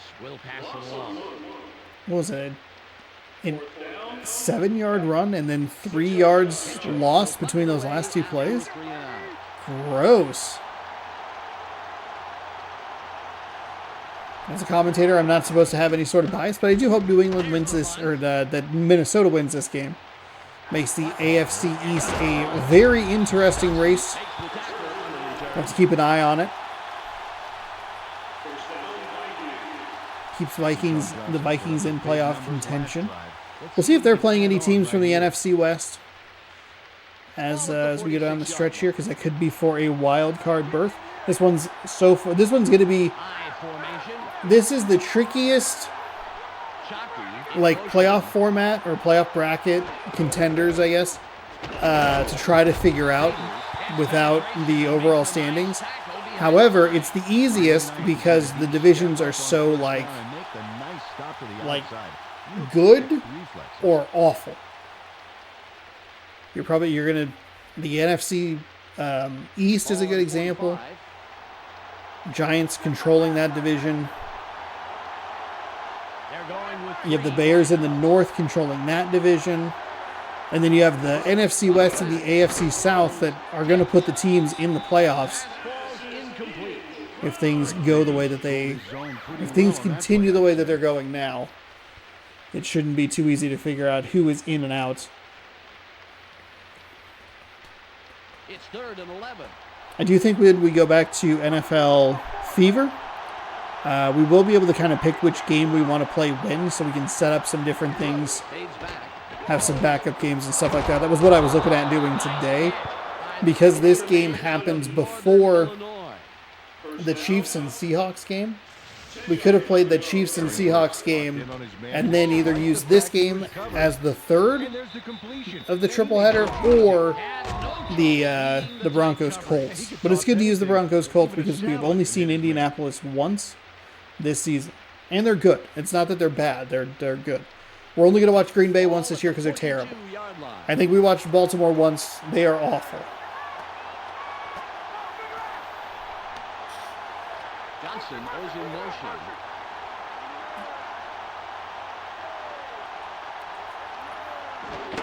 Garner with the carry. Nice block. Miller hijacks that play after a couple of yards. Or maybe NFL Fever isn't like. I think it's Madden. Earlier in the game, but I think now Madden we know might be the why. best one. I don't Let's know. go to Michelle I can't remember. We haven't used Fever in a while. Michelle? The team doctor said that he's suffering from a minor shoulder dislocation. Another They minor dropped him back into place, dislocated and there's a shoulder? small chance Or that shoulder he will dislocation? return to this game. Thanks, Michelle. Wild. It's second and about 7 yards. 2nd and 7 out just past the 40-yard line. 1 minute to go here in the third quarter.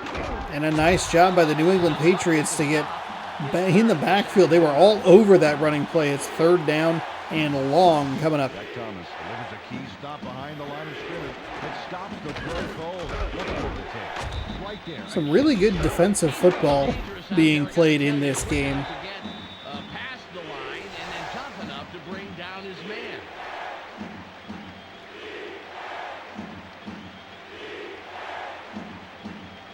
It's now 3rd and 12. One man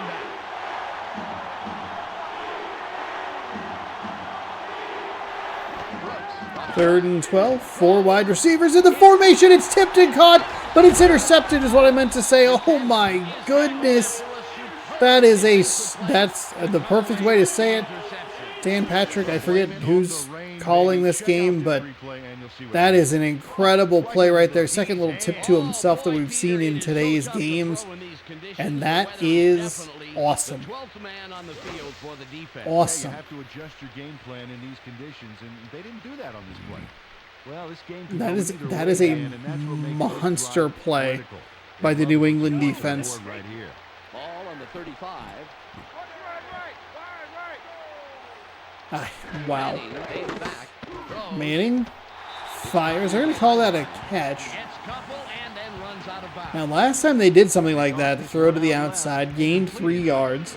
They went with a big bomb down the opposite sideline. We'll see if they want to do that this time. It was a little rollout to Manning's left.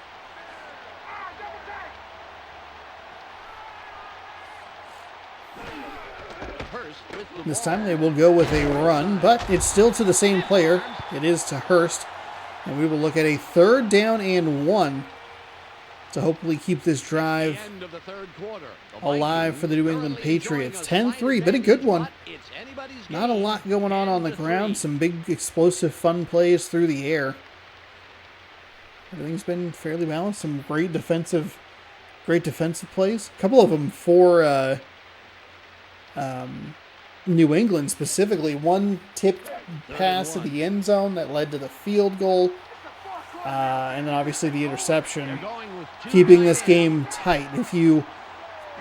It could be a 14-3 game. Hurst picks up the first down there. Needed 1, got about 5. And that will get our 4th quarter rolling here. If he doesn't get that, he's wide open in the end zone. It's a 14-0 game. The 3 points is okay, but then this drive, the complexion of this drive is very different. You got to go for 2 if you get the touchdown. Instead, you just need a touchdown to tie. That interception is huge. I don't know exactly where they were on the field as we see Hurst again getting a little better as this game is going on. They're in Minnesota territory now. 2nd and 5. Get some decent yards on that first down play.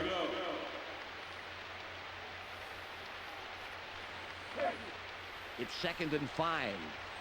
Keep your eyes open. Don't give him an inch. Hey, double time, double. The There Patriots. goes another run play. Hurst with a nice spin move. I'll give him forward progress.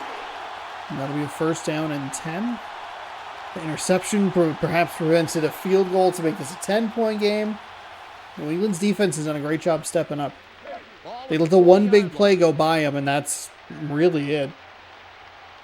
I know they gave up the touchdown as well, but they've been good in a scoreless second half. Nice throw to the outside, goes to the flat, finds Darrell Jackson. He'll pick up 7 along the sideline. Second down and 3.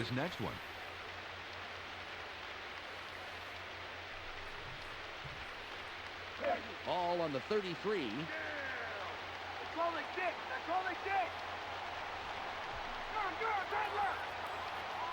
Manning from shotgun.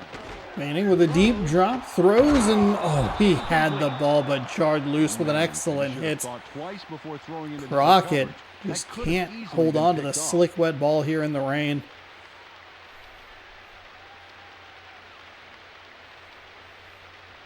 It's third and about 3.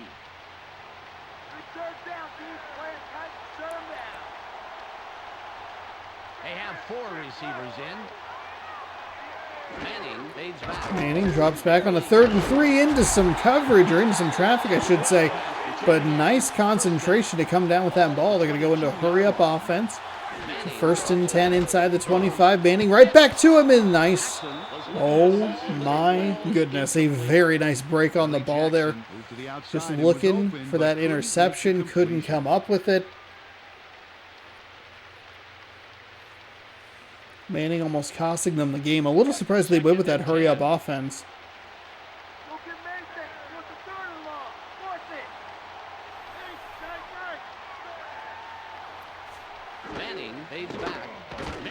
Manning to the outside, caught and knocked out of bounds. 3rd down and 8 after the gain of 2. That previous deflection, that was really a heads-up play.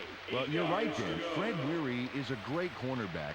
He's come a long way since tearing a ligament in his knee in the 2000 season. Expect great things from him on dime defenses and on special teams. 3rd and 8.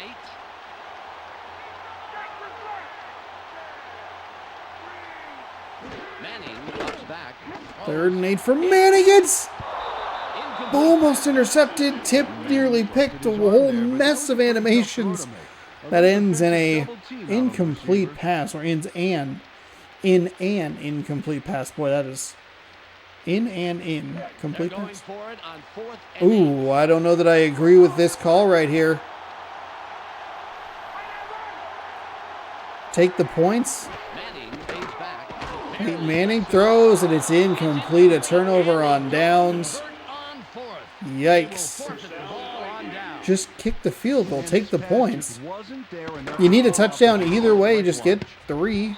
Incomplete, and that has to be a heartbreak. Peter, well, it's apparent that they wanted the touchdown, but the defense had other plans. All right. So Minnesota's up 7. 3:07 to go. Ball on the 20. Aaron Brooks from the 20. Split backs. They're going to go with a run play. Thomas is in the backfield. They're going to drop him for a loss of 2. I think that's a great time to call a timeout, honestly.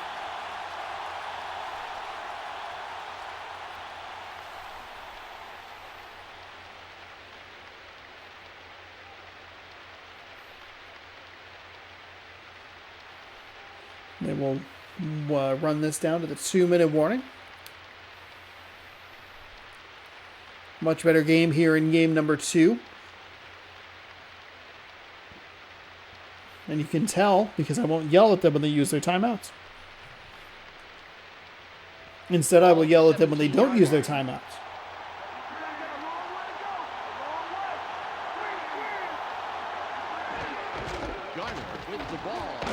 Garner picks up 3. That'll take it down to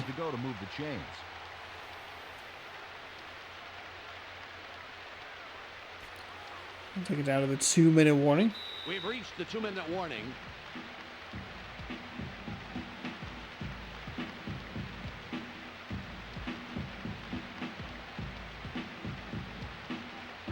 It's 3rd and 9. 3rd and 9.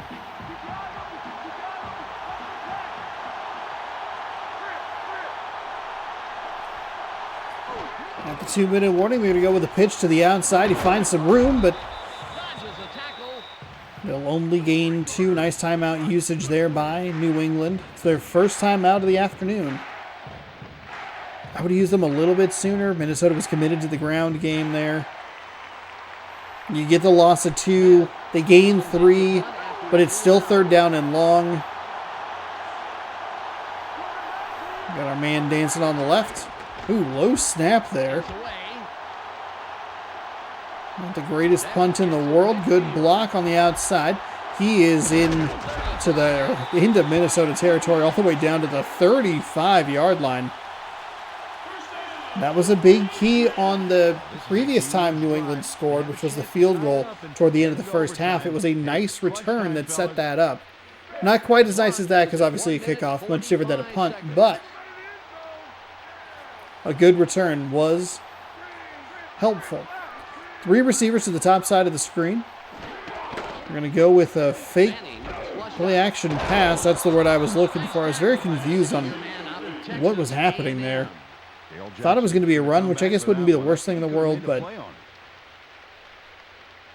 I think this is why you take the field goal, right? It's 10-6. The field position changed maybe a little bit. They started at the 20 anyway. You give it maybe a 5-yard field position difference, and instead you're going for a touchdown for the win. Manning fires to the outside, finds a receiver, and they're going to call a timeout. It's a 9-yard gain and brings up 3rd down and 1. This is where you would love to go to Hurst in the backfield with a run, but 3rd and 1 has not been great. Jackson's picked up 8 receptions for 55 yards.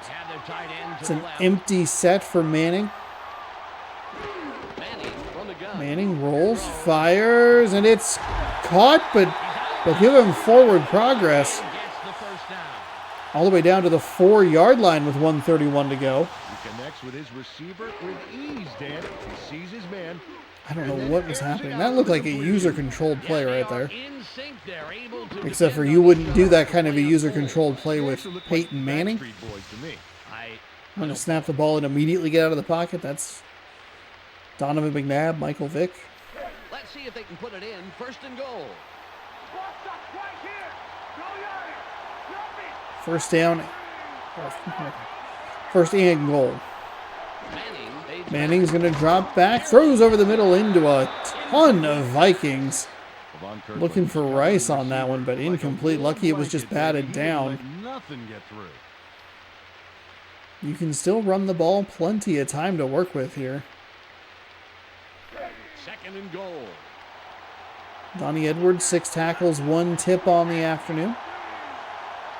4 receivers with an empty backfield. Manning, short drop, floats it, caught in the end zone for 6. It's Jerry Rice. There for the touchdown. Check this out. Totally threads the needle. With 2 defenders on the prowl, that was a tough throw to make, Peter, but he pegged him for 6.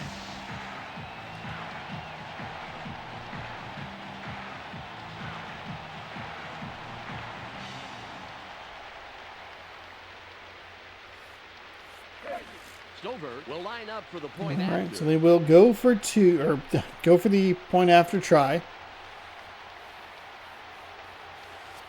Minnesota's been quiet all this second half. That kick is up. That kick is good. It's a big drive. Big series of events for New England. The Patriots headlock the game with that score. If New England is able to win this game, they can keep their hold on first place in the AFC East. We saw New England beat Chicago in overtime, 26-23.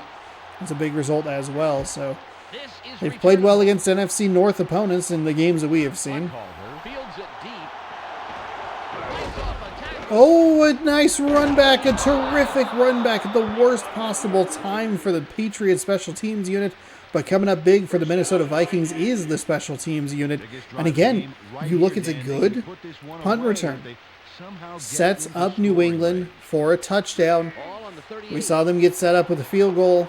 Granted, could have been a different outcome with the different time more time left in the second quarter, but the Vikings get a really nice return and then a 9-yard catch. They don't have to go far to get a game-winning field goal try here. And New England missed a field goal earlier, so they could theoretically lead 13-10, but could be 14-13. It's a weird game with a lot of different outcomes with some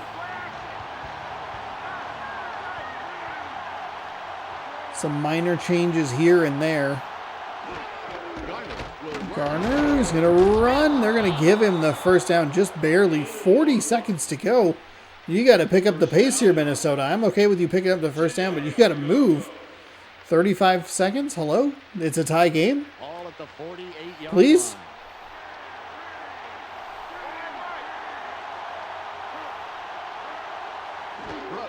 Brooks dropping back, throws off his back foot, finds a receiver over the middle of the field. It's caught, and a timeout. No, they're going with a hurry-up offense.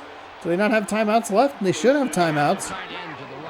Brooks again dropping back, fires. It's tipped and caught. It's intercepted, I should say. Oh my goodness. Another amazing interception for the New England Patriots. The third pick of the day thrown by Aaron Brooks.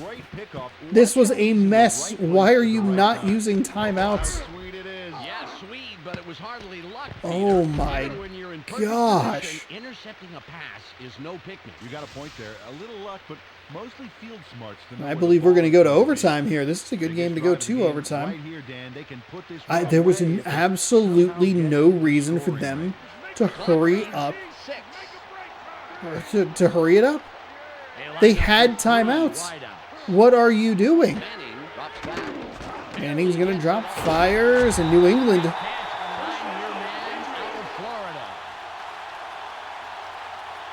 Who took the timeout? Was it New England? 2 seconds left. They're not going to kneel it, are they? No, okay. 3 receivers top side of the screen. Might be bringing some pressure off the edge. They are. Manning throws. It's a gain of 2, and we will head to overtime. Vikings, Patriots all knotted up at 10. I thought the Vikings were going to be able to kick the game-winning field goal. Absolutely unbelievable. 2 unbelievable interceptions in this game. That second one outdid the first one. Wow.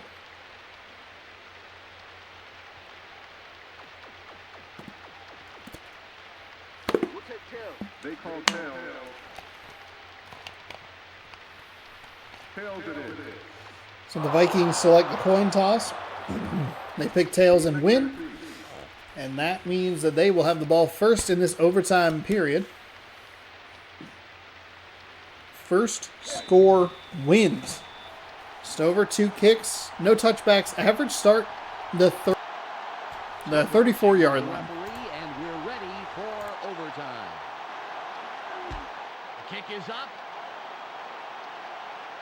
Fletcher has it. Brought down at the 30-yard line. First down, Vikings. Dan, I'm curious to see how they start this drive out. Ball at the 30-yard line.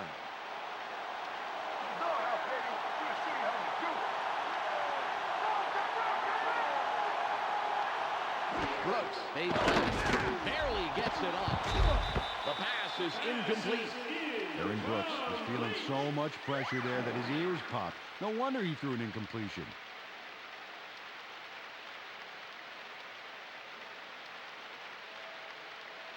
Well, his team is up, but you still don't like to see this amount of turnovers. Technically, the game is tied. Dangerous throw there by Brooks after another nice return from the special teams unit. It's a nice catch there. Kind of forgot who had the ball on offense. Thought that was going to be an interception, but Shockey comes up with a big reception there for a first down. For some really nice yards. Pass the marker, and they'll get a new set of downs.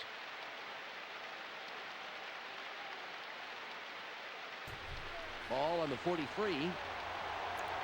First down and 10. They line up in the shotgun.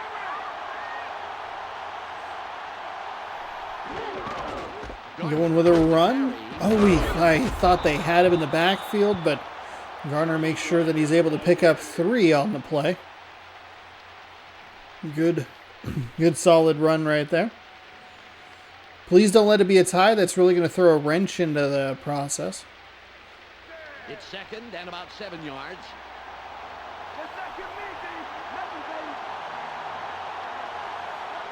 With the standings now, it wouldn't be that big of a deal. But if it starts to get tight, then that's where you go like, oh, God. Oh, it's a quick drop and a quick pass. Short drop, quick pass, and dropped by Jeffers. That was going to be that was a first down.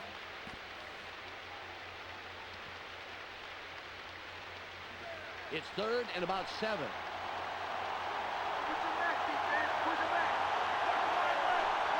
Graham in motion. Brooks drops back and throws. It's caught. All kinds of players in the area. It's a busy zone.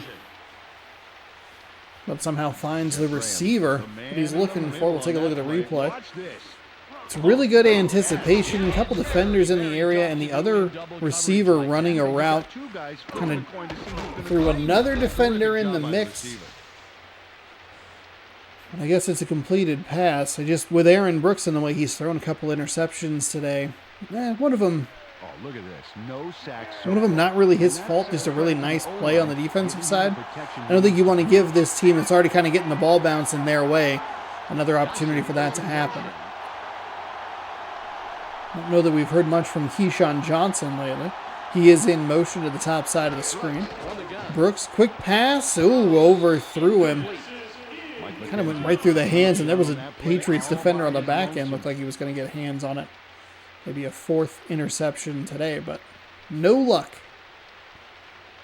The first interception Aaron Brooks threw was awful. But the other 2 have been either a nice play.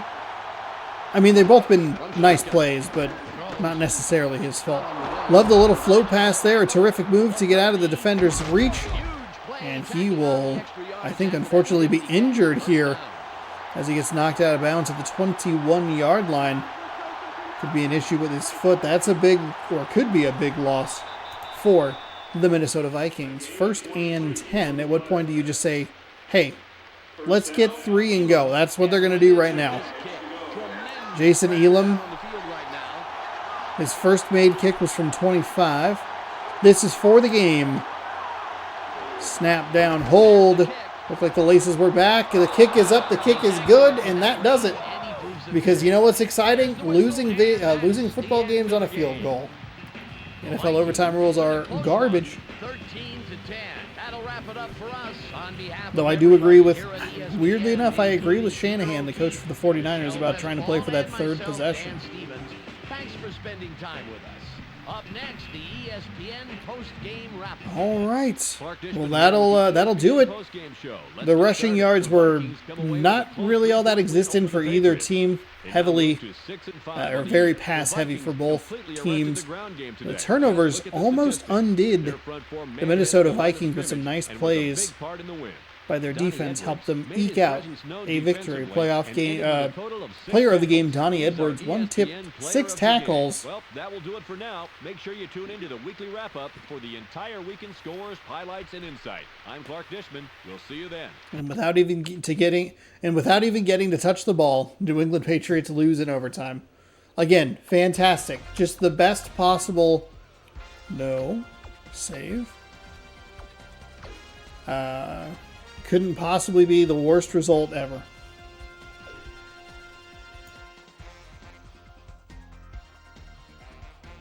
All right, we are going to simulate some games here. We'll take a quick look at the standings before we get into our 3rd and final matchup, I should say. And that'll be between the Colts and the Broncos, the Manning Bowl.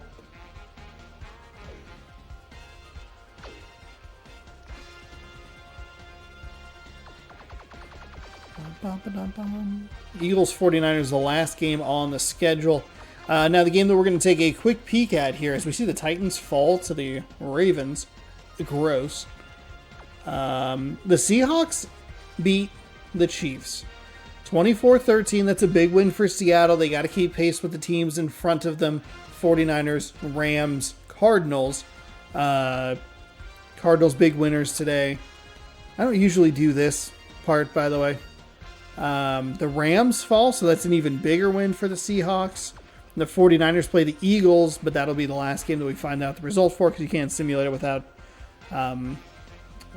having this game completed. Now, with Kansas City losing, that sets up a very interesting... That NFC West is unbelievable. The Cardinals lead it. Everybody's going to have at least 7 wins in that division. That is incredible. What we're looking at here is the AFC, though. Jets, Patriots, they are now tied with the Jets win and the Patriots loss in overtime.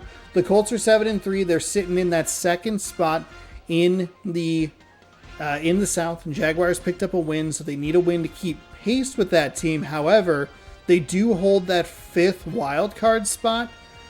A win would help with that as well. So the Broncos, this is a huge game for them. They need a win. They can get to 5-6. Everybody in the AFC West would have losing records, or will have losing records regardless, but there will be a tie. There will be a tie for first place in the AFC West with a victory from the Denver Broncos. As we get set for Week 12's finale, the Manning Bowl. It's Broncos, ESPN. Colts. The Colts come into this game with a secondary that God, gets they are burned not on a good. regular basis. Due to that, 26th overall, but they have the 5th rushing offense. 30th in the NFL. Sure. They will be going up against a similar team versus the Broncos, who come in with a dominating secondary. 22nd rushing defense. That's not good. First in the passing defense, though. And completely disrupt offensive coordinators' game plans. We'll see what happens along with Dan Stevens and Peter O'Keefe, who are on location in Denver. Peter O'Keefe. Dan Stevens and Peter O'Keefe. Here at Invesco Field at Mile High Stadium. I'm Dan Stevens with Peter O'Keefe. Peter, Man, if I listened to these instead of talking over them. Dan, with this much talent, what can I say? 2 of the best DBs the game All has right. ever Third and produced. final game Boy, here. Malloy comes in, Samari shutting down Roll his side and of the Lawyer secondary. Malloy. Don't make a mistake in his direction, because he'll punish you for it. And over here, we have the other side of the coin. Samari Roll comes in with the ability This to is where you root for sometimes shut down chaos. his side of the field. This is where you go, like, I'd love to see Denver win, create a tie in the AFC West. Peter, You see thanks. Minnesota win to Time create a now tie in for the coin AFC toss. East. Chaos. Especially with having so many teams that are so good in like one division, both in the AFC and NFC. It is Phil. 10-mile-an-hour winds. The Broncos. Don't know that the wind was the factor in the last game that caused that missed field goal, or if it was just the distance itself. Or maybe the conditions of the field, I don't know. Looks clear here. And while they get this kicked off, I'm going to take a quick break. So enjoy the beginning of this game, and I will join you momentarily. Falcons, it's ready for the opening kickoff. It's away. Westbrook catches it in the end zone, and he thinks better of returning it and will down it.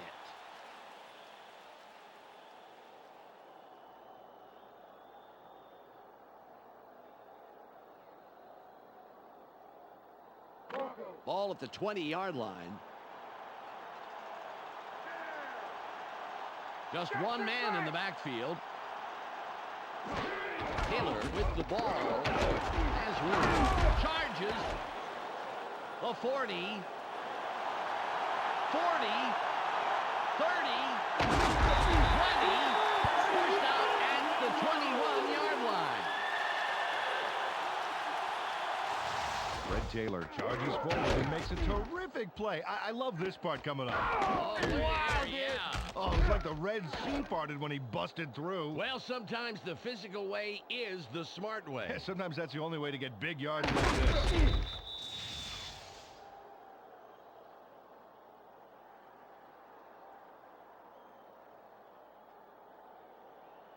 The Broncos have a first after the big run on that last play. Taylor is behind the quarterback, and we'll see if he has another big play here. Moore in motion. Plummer drops back. Sits in the pocket. Throws. Pass is no good. Incomplete. Peter, I want to stop here, if I may, go back a down, and talk about that run. That was a heck of a play. Yeah, I agree, Dan. Good pickup on that last play. You know, when Fred Taylor's healthy, he's clearly one of the best running backs in the league. He had a great rookie season. He scored 17 touchdowns. He's also shined in the postseason play, but he's got to stay healthy. 2nd and 10. Plummer fades back. Throws. Nice pass by the 6-year man out of Arizona State.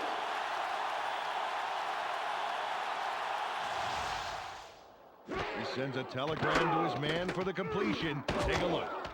There's the throw right to him. This passing offense spends so much time in practice running plays and patterns that it's almost instinctive at this point.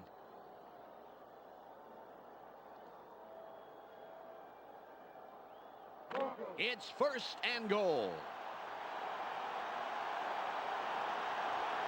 They line up with 2 tight ends. Plummer drops back. Barely gets it off. Out near the sideline. He will get in for the touchdown.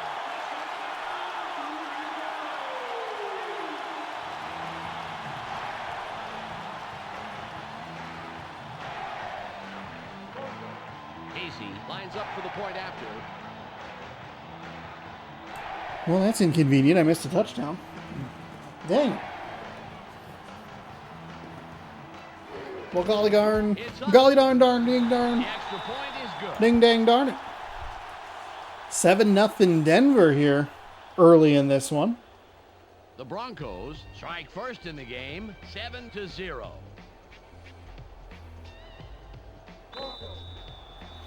I like when my phone tells me that it's going to be 4 degrees colder when it's already cold. It'll be 4 degrees cooler today than it was yesterday. This one away. Or tomorrow. It's like, oh my gosh. You're telling me that it's going to be colder? It's already cold, man. Gets it deep. I am ready for spring. 30. As a person who likes winter, I am ready for spring. All right, 1st down and 10 for these Indianapolis Colts. Only the second time we've seen this team, Right back with a touchdown of their own. which is a little wild. I do hate spelling Indianapolis. I think that's part of it. Tight end is lined up left side. Greasy fades back. Greasy drops back all kinds of time and whips it into double coverage. Kind of Complete. 3 defenders at least in the area. Down the Colts offense. As we will quickly look at the Colts offense. Todd Stussy keeps the quarterback healthy, and he and his line are ready to go. Next up, the receiving core. Terrell Owens adds a lot to this pack. Terrell of Owens, receivers. Hines So far this Ward. season, he's averaged 73 Another one of yards these and weird- just under a touchdown a game. Last but not least, I think one of the weird things we have kind of see in this these is like, gentlemen. Brian Greasy. it's not that Brian Greasy is like a bad quarterback, but you see like, man, 2 really great receivers and then a quarterback where you're like, can they do anything with this? Okay, back Eh? to the I action. don't feel wildly confident. 2nd down and 10 following the Ball at the nearly 31-yard disastrous line. incompletion. He's playing well, nearly 2,000 yards, 17-6 touchdowns, interception ratio. Greasy drops And back. Greasy drops back, throws, it's caught for a gain of 6, Third down. out past the Peter, 36-yard let's line. run down the And we'll take a look at the Broncos defense. First up, the defensive line. Ted Washington and his men deliver knockout blows to the offensive line all game long. That's followed by the linebackers. Charlie Clemens I forgot is to the get a drink. standout player of this bunch. I'll have to get up. Last Do but not I get up? least, Do I we get a have drink? the secondary. It's so late, I Flies don't around need the another field one. and gets in receivers' faces. Let's get back to the game.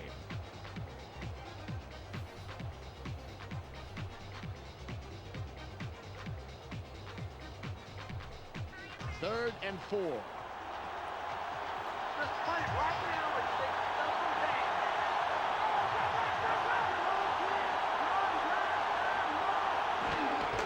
Going with a handoff right up the middle. Nice job to convert for a 1st down. The line, a gain of 6 and the first down. Another excellent north-south run. Just hand the ball off and Smith just go. Here, but I like that. Accelerate as quickly as possible, find the gap, and don't do anything too fancy. Gotta move those markers, Peter. Good play. It's a great play. 1st and 10. Ball on the 42.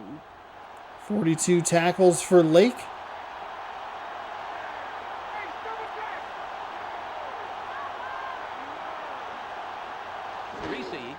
Greasy drops back, fires, and finds a receiver wide open right around the 50. They'll give him forward progress to the 49-yard line. And Greasy's looking good here. Looking good early. Aaron, kind of a weird throw on his first pass, but that was a much better throw. Second down and one.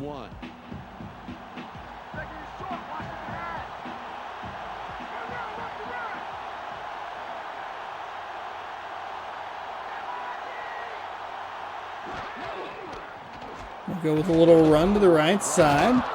Slices and dices his way through the defense. And he'll find a gain of 3 or 4 and picks up a first down. Quick moving first quarter here. Under 2 minutes to go already.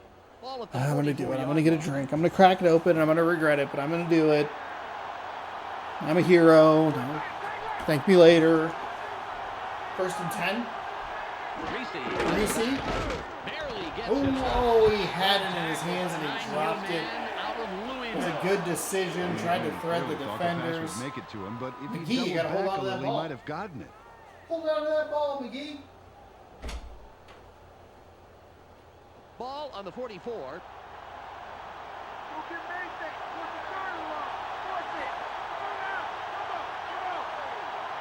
Reese takes back, throws. A 25. Nice play, I guess. Why are all of these so dirty? These cans are gross.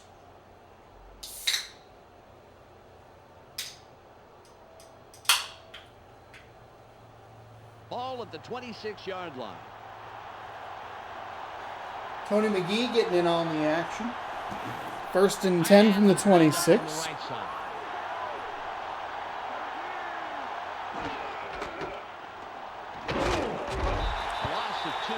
Good defense by the Broncos there to knock him back for a loss of 2.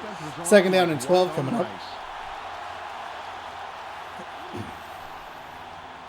I thought it was just an anomaly that the first can was like just weirdly dirty, but apparently not.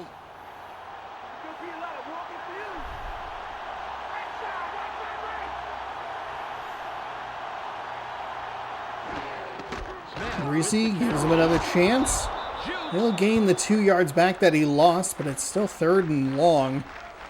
Maybe the last play of the third quarter. I don't think they'll run it down all the way. 3 tackles already for Carnell Lake. Do we have an Artrell Hawkins performance in store for us?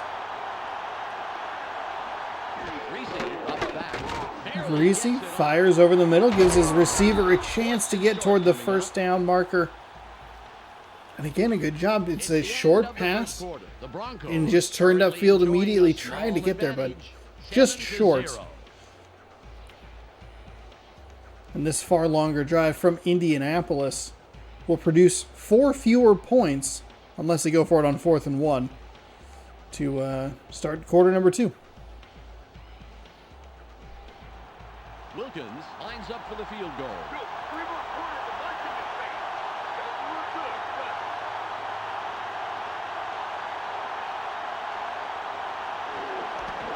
Kick is up, but the kick is good.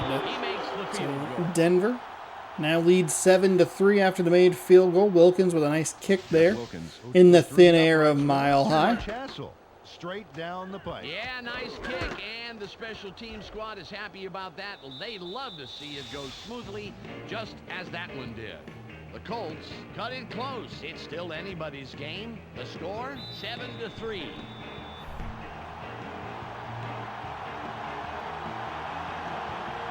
Wilkins lines up for the kickoff. There's the kick. Hits, catches it. Got past the 20 to the 25, and I thought he was going to get a little bit more, but got kind of caught up there. Still a great return, and Denver will have nice starting field position for their second stint with the ball. Last drive. Let's see what he does this time out. Oh, was it Jake the Snake Plumber? Ball on the 33. These are Owl fans. Give them something to cheer about. They line up in the eye. Conway goes in motion.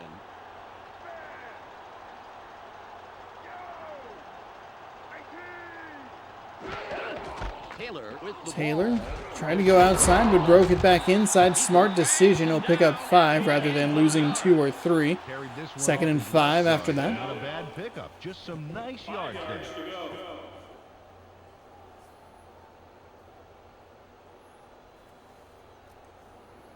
Ball at the 39-yard line. Don't give him an inch, baby. Don't give him an inch.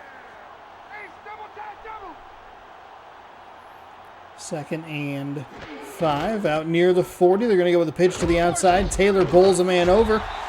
Gets through another tackle. Well, the tackler kind of rode him down. Just got past that first down marker. That'll be a fresh set of downs.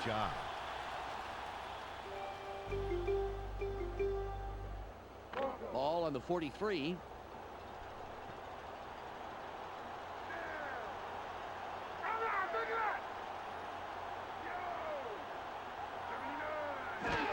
Taylor gets it Going again. with the ball, or going with the running game, excuse me, again. And again, 5 yards.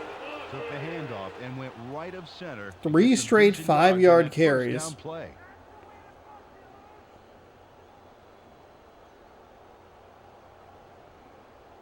It's 2nd and 5. Watch for the run. Watch for the run.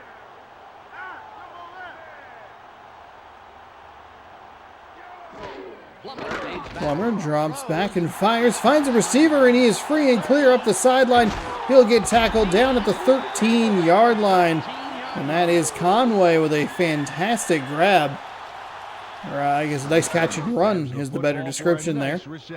Broke outside and up the field. And nice easy target for Jake Plummer to work with.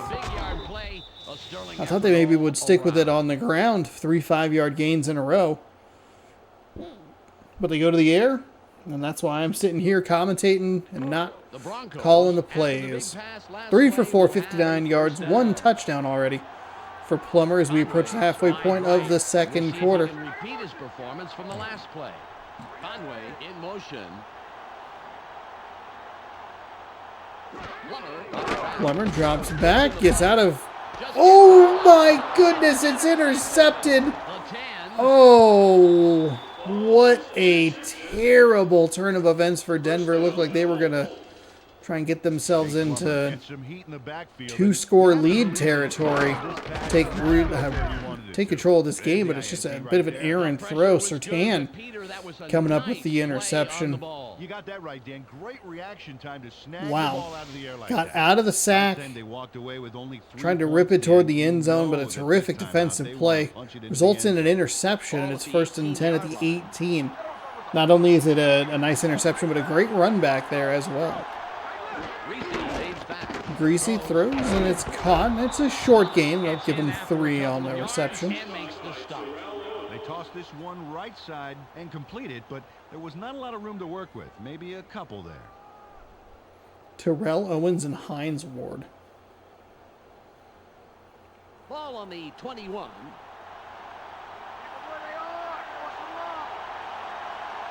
They go with the I formation. We've reached the 2-minute warning.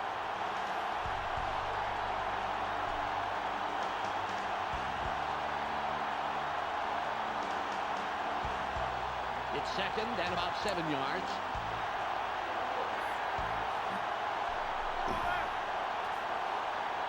Greasy drops back. Barely gets Greasy fires in between all that traffic and finds his receiver. 44-yard Hines line. Ward up the far sideline for a monster gain there. Ward has got 3 hungry sharks circling him and still manages to catch the ball. Wow, nice throw, great catch.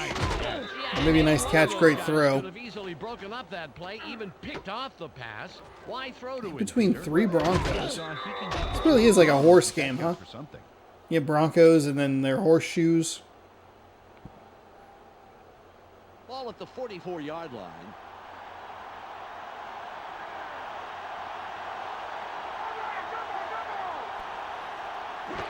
First down and 10. The 43 or 44 yard line, and oh my goodness, sweet move after sweet move. He'll pick up 11 and another fresh set of downs. Antoine Smith was on fire on that run. Talk about keeping it floored, Dan. A little muscle car running, that's for sure, Peter. Very impressive acceleration. Oh, yeah, forget about the 40-yard dash time. I want to see his quarter-mile time. 1:50 on the game clock. They line up with a split backfield.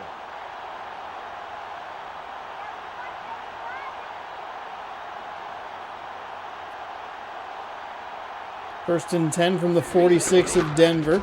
Greasy with a short drop and a quick throw.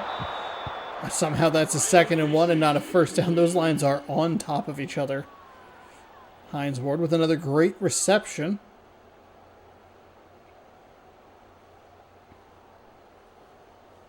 Second and about a foot. Back, first down.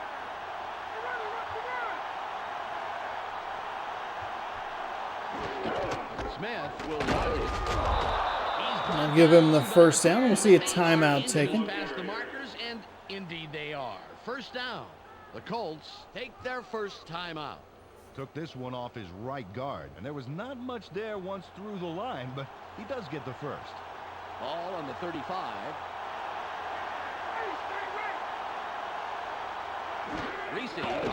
Greasy dropping back. He'll fire. It's Terrell Owens near side. He'll find about 8 yards, and it's 2nd down and 2. And complete the pass for a nice gain. Good job to get out of bounds as well and stop that clock with 1:14 to go. It's 2nd and 2.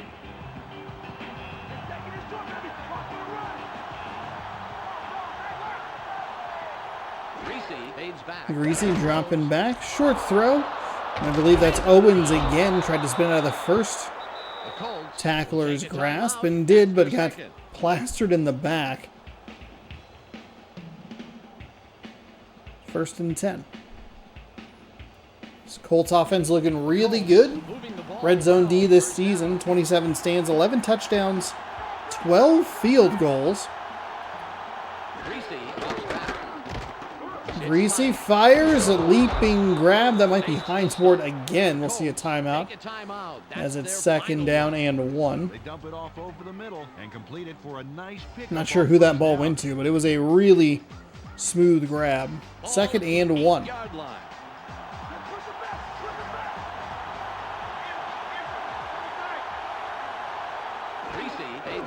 Greasy dropping back, firing into the end zone. It's caught by Hines Ward for the touchdown. My goodness, that is a Google Maps busy area right there. Goodness gracious. How did he get by all those defenders?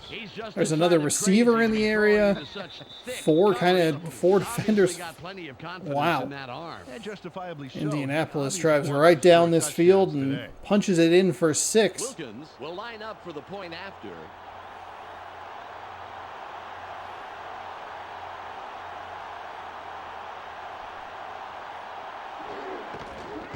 Kick is up, and the kick is good. Just under a minute to go here, 2nd quarter. It's 10-7. Indianapolis. Full scores and standings updates coming up after the game. And we'll be back next week for week number 13. Wilkins is back to kick it away. This is returnable. As that kick is knocked deep. Westbrook fields it All the way down to the 5, as all the kicks are. I don't know why I said that, like it was something special. Pretty good run back, though. Seen a bit of a lacking. We've seen some lacking special teams units here in the last couple of games. Bring this game closer before halftime. Let's see if they can make something happen here. The clock is at 55. Let's go, guys. Get the fans something to cheer for. They have 2 receivers in. From the 31-yard line. Plummer. Going to hand the ball off to Taylor. Taylor's going to try to find some room up the middle. He'll pick up 2, and this clock will start to run under 50 seconds, down to 45. No real rush here from the Denver Broncos. All on the 33. Let's not get me, baby. Nothing, baby.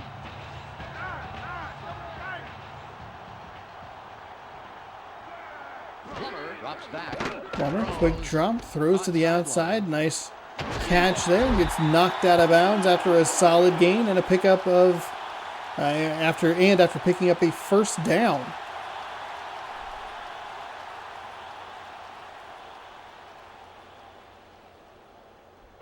The clock is Plummer at 4 for 25. 6, 70 yards. Unfortunately, one of those two incompletions is the interception. They need about 30 yards for a field goal. Plummer quickly into Colts territory, and a timeout taken. Down to the 44-yard line or so. Jake Plummer throws a homing missile on this play.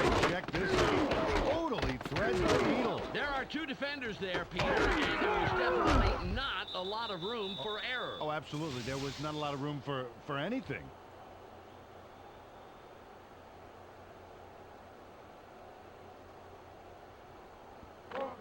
Ball at the 43-yard line. They have two tight ends in. Taylor with I'll go with a run to Fred Taylor. Interesting call there, and quickly call a timeout. So maybe trying to keep them on their toes or catch them off guard and get a big rip. But not a whole lot to. Positive yardage on first down. I don't know. Nothing. Why? You burn two timeouts in 4 seconds to like gain 2 yards. I mean, it's a long field goal from here, but it is the thin air of Denver. They're going to go with yet another run. And now we're in interesting territory because there are 11 seconds left. And they are out of timeouts. So they can go with a pass play, but it has to be to the sideline. They're going with their tight end left. Taylor will get the ball again. Fights off a tackle.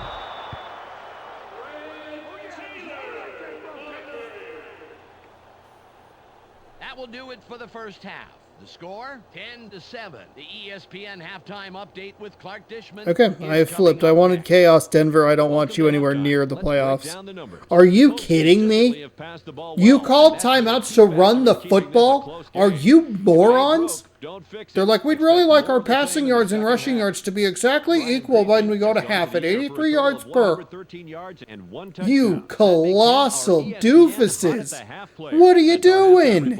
I'm Clark Dishman with a reminder to You called 2 timeouts for 3 run plays, and you ran out of time. And you're giving the ball back to Indianapolis?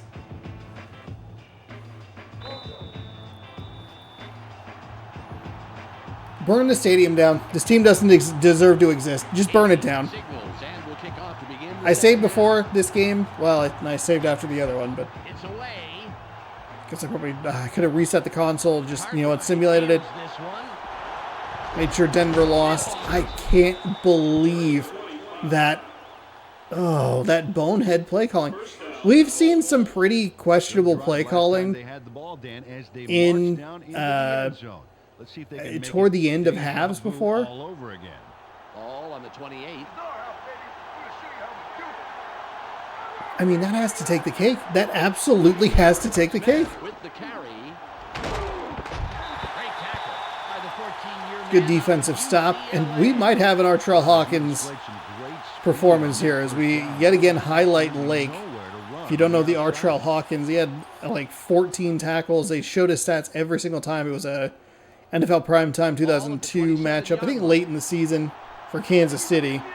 6 tackles today. Only 2 in that last, or actually it's only 1 in the second quarter. Picking up 1 here early in the second half. It's a nice job trying to go for the ball, but making sure that the receiver is still within his grasp to make the tackle. It's a short gain, and it's 3rd down and 7. It's 3rd and about 7.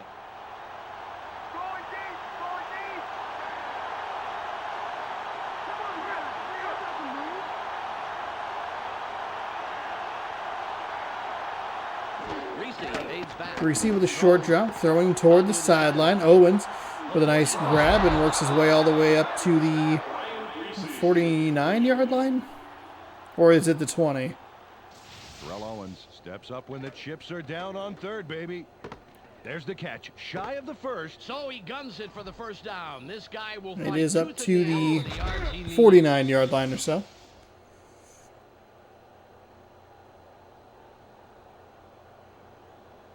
Denver, I can't believe that. 49. I thought for sure on 3rd and 8, whatever it was, they were gonna throw the ball. It's like, okay, 11 seconds, a little dicey. You can try and pick up some yards. Oh, we got Terrell Owens again, and Owens is down to the 10-5, and he will score. And boy, you're pouring salt in the wound of the poor play calling toward the end of the first half now. You miss an opportunity for a field goal. 11 seconds is dicey, but if you get something to the sideline and get out, you got 3 points in your back pocket. There's a great catch. A big gain on its own. They didn't get that because they ran out of timeouts because they ran 3 run plays for no reason whatsoever. Absolute idiots. And then their defense goes up and gives up a touchdown on the first possession of the second half. Starting to understand why you're a 4-6 football team, Denver. It's almost like you're bad. One of these teams had a really bad rushing defense. I think it was Indianapolis. Maybe that's what you're looking at, but even then you cannot run the ball on 3rd down with no timeouts. Maybe 2nd down, but that's still bad. Ugh. Denver, you make me regret putting you on this show. Wilkins sets up and will kick it away. Kick is up. Westbrook fields it in the end zone. In the C, he'll take a knee, and it's 1st down and 10. This is an important drive, Dan. Although there's time left in the game to catch up, if they wait too long, it'll be very, very difficult. Ball at the 20-yard line. So let's see what they can do here. First drive of half, number 2 from the 20. 2 receivers split to the top of the screen. They will go with a run. Taylor bounces off the first man, but second guy gets there. It's a gain of 2. As we get a screen full of butt. 8 yards to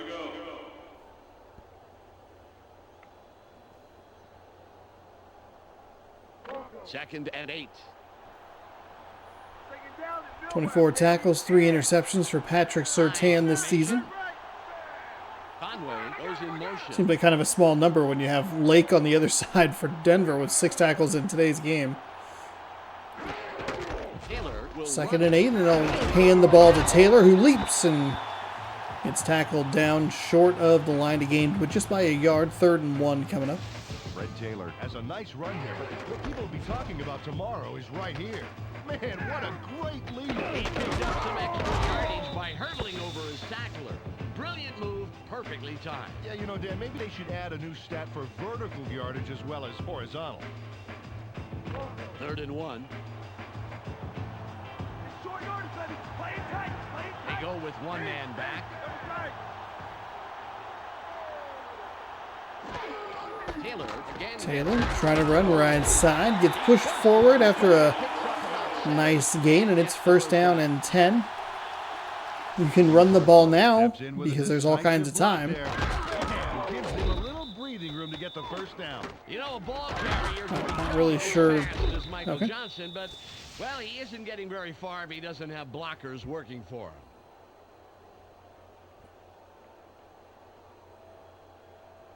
Ball on the 36. Highlighting Patrick Surtain again. Offset I formation. The Broncos. He'll run up the middle. He'll gain 2. The 10-year man out of Colorado.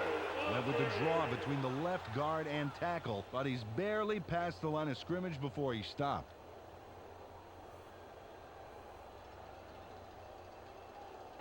Ball at the 38-yard line. Don't give him anything. Force the 3rd and long. Force it. Conway in motion. Another offset I here as they move a man in motion. They will pitch to the opposite side where the receiver was. Yeesh. Not a great play at all. Good defense by the Colts to force a 3rd down and 8. Under a minute to go here in the 3rd quarter. And this could become a very large problem for Denver. It feels like you got to get some kind of points out of a drive. Like, you got to go. They line up with an empty backfield. 4 receivers set, 1 tight end on the line. Plummer dropping back, throws over the middle. It's a diving catch. Kind of looked like maybe he lost his footing. That was unnecessarily dramatic, but hey, if it works, it works. Jake Plummer threw a solid pass into single coverage there. Let's see it again. Right there. That's a clean pass, left no opening for it to be picked off at all. Yes, sir. He threw a guided missile there. Emphasis on guided. He knew exactly where that pass was going. It's a big 1st down conversion there for the Denver Broncos. Oh, now they understand how to work a hurry up. Okay. Plummer with a drop back. Oh, this time. Okay. Oh, my goodness. Denver. You're just the worst. You're the worst. You're down 10. You run a hurry up offense. That time you want to throw the ball. Oh, my goodness.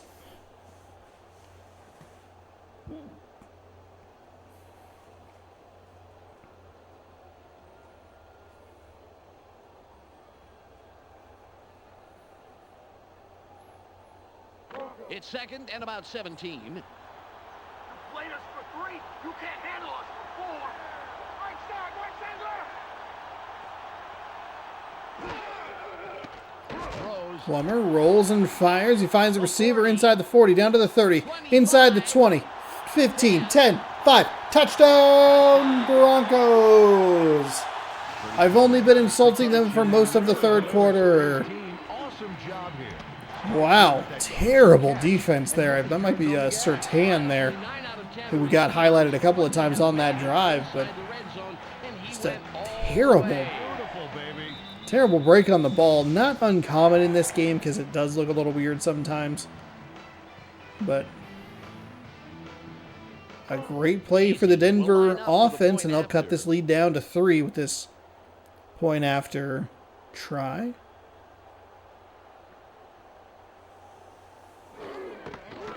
Away.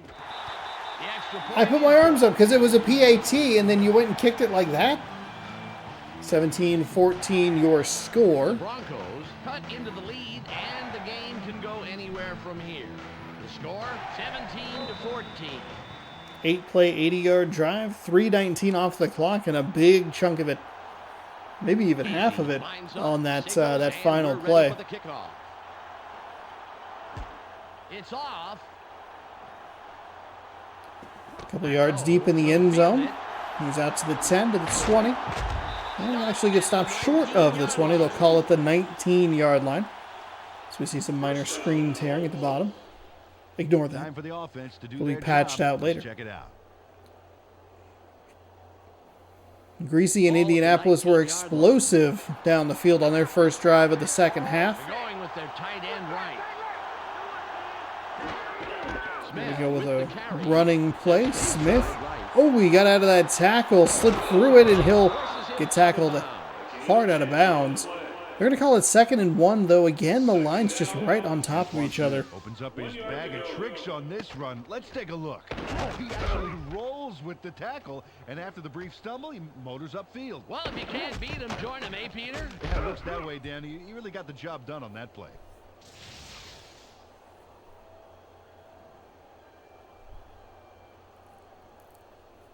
Second and inches. Let's take some yards, let's play. Take some yards.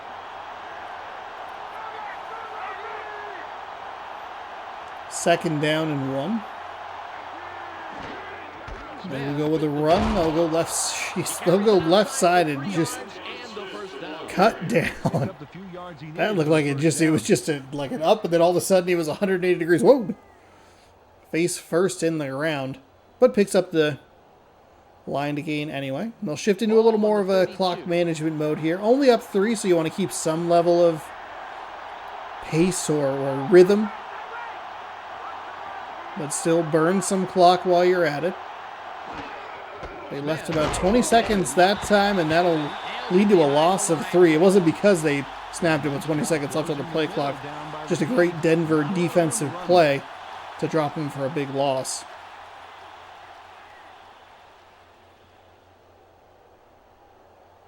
It's 2nd and about 13.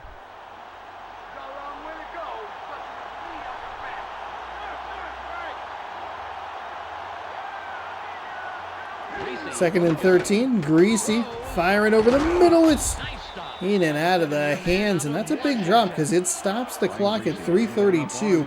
3rd and 13. Big play here for this Denver defense. See if they can get off the field and give their offense the ball back, who's in a little bit of a rhythm. It's 3rd and about 13. They can go have some more terrible play calls and miss a field goal and lose by 3.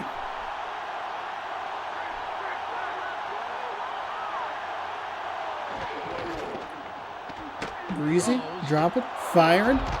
Oh, he makes a man miss, and he's into Denver territory. Hines Ward with a huge reception on 3rd and 13. This Denver defense, not great. Not great at closing the deal. Those are the plays you need to make if you want to try and get into the playoffs. That's a short pass. No, it's like the... It's a nice move, but he shouldn't get that far. He shouldn't get that free. That is beautiful. I've been to convert that kind of a down and distance. But still a terrific play by Hines Ward. 1st and 10. Greasy dropping back, fires. It's a short gain, but a gain nonetheless, and does keep that clock moving. +2, 2nd and 8. There wasn't much room past the line of scrimmage on that one.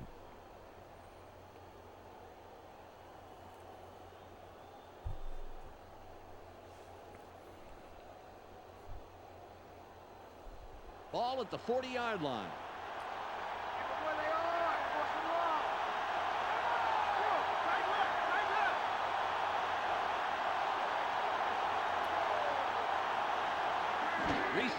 Greasy dropping back. Fires sideline off the hands, and incomplete. 3rd down and 8. Had a shot at it, but the ball drifted just a little left of the receiver. Into an invisible wall there. So another big 3rd down here. 3rd and 8. Big conversion last time they had 3rd down. Who wins this time around? Greasy throws, fires. It's a wide open receiver. Like, what? How? Why? Goodness gracious. What is their 3rd down conversion percentage? Because it is... It's alarmingly high, and especially when you look at 3rd and long, which is like 3rd and 7 plus, 3rd and 8 plus. 2 of those conversions on this drive alone. Trying to ice this game, milk this clock all the way down. They don't even have to snap the ball before the 2-minute warning. They will, because this game doesn't have the best clock management, though it is better. Once he gets some momentum behind him, Dan, he is very hard to take down. 8 receptions, 110 yards.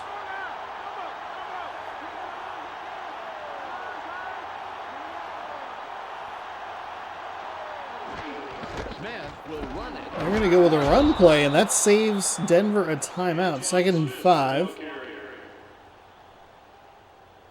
There's no reason for them to snap that ball, because there was 1:59 on the clock when the play was done, which means they snapped it at like 2:03. Idiots. You guys both can't be dumb. Give me a break. Like 2 stupid teams at once is too much. Oh, we had him in the backfield, but he couldn't bring him down, and he's going to turn it into a 1st down. He gets shoved out of bounds at the 13-yard line. Colts with a win here keep pace with the Jacksonville Jaguars, who are ahead of them in the AFC South. Loss would be pretty devastating for Denver, but they are really showing why they are a bad team. Or a team with a losing record, which I guess would be a bad team. We're going to go with another run. That time they're able to get him down for a short game. Getting him to go out of bounds is huge. It saves them a timeout. clock shows 1:49 seconds left. Let's not get missed. It's getting tight here. It's going to likely, Denver's going to likely need a touchdown to win this thing. The Colts So they're going to be they win by 1 or lose by 6. charges. That's another huge play. This defense cannot get off the field. And the thing is, they pick up 1 yard here, they might be able to run the clock out. 3rd and 1. 3rd down and 1. Denver has to have it right now. 2 tight ends on the field.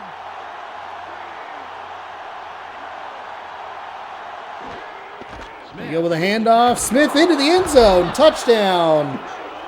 What a god-awful team you are, Denver. You better not make the playoffs. I will not broadcast your game. You are a terrible football team. The worst part is there's going to be a team that has a better record that has to go on the road to an AFC West champion.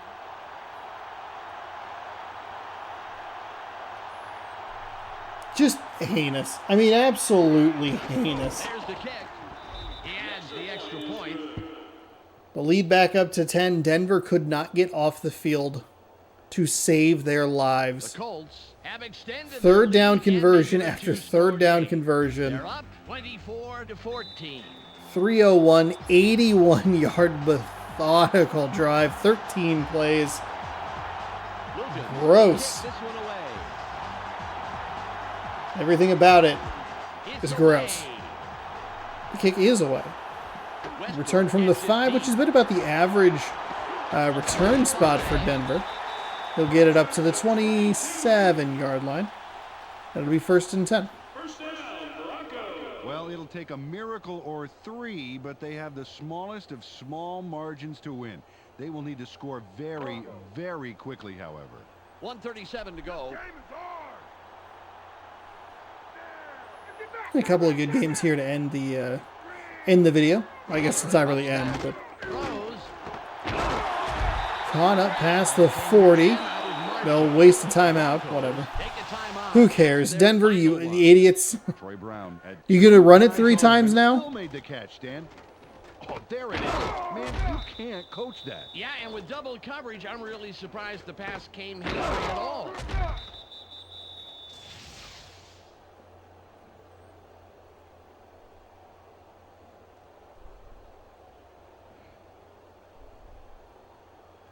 Ball at the 40-yard line.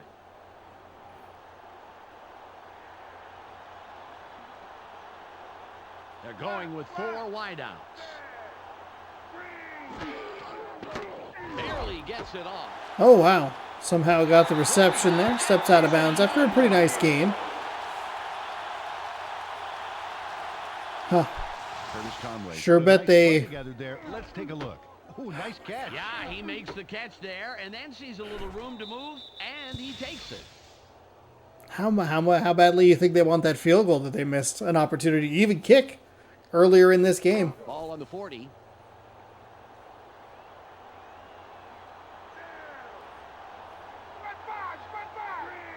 Plummer aids back.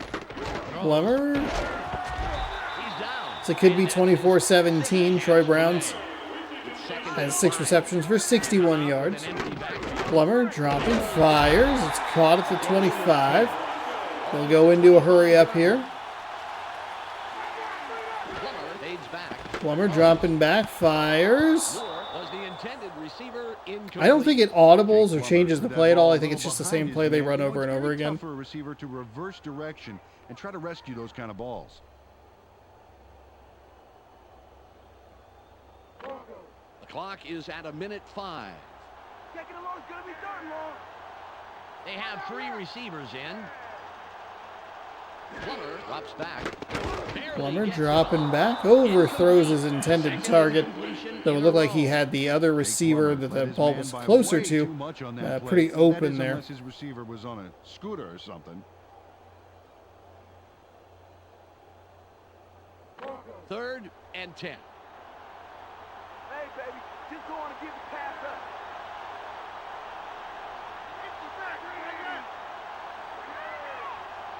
Plummer aids back. Plummer dropping back, hit as he throws. Nice job to stay on his feet, get away from a tackle, almost got away from a second one. Pick up a Under a minute to go. They're down to the 13-yard line. For the first down. The Broncos picked up their fourth first down on this drive. They're moving the ball very well. Yep, they're moving the ball very well, except for their defense blows. Our defense is absolutely just could not stop a nosebleed. The clock is down to 48. Take it down to nowhere, baby. Yeah. That was right. Green. Plummer drops back. Throws. Touchdown. Oh, they're going to call that a touchdown. Wow, that's the drive that Denver's been looking for all day long, but it comes too little too late. That's 6 points. They were totally synced up on that play. A great I don't think that was a touchdown. I don't know that there's challenging in this game, but I think that would be one that you would want to look at. It looked like he was well short.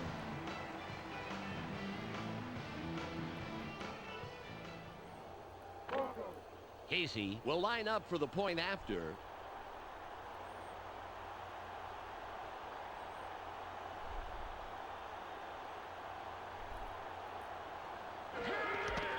It's up. The extra point. Good. Okay.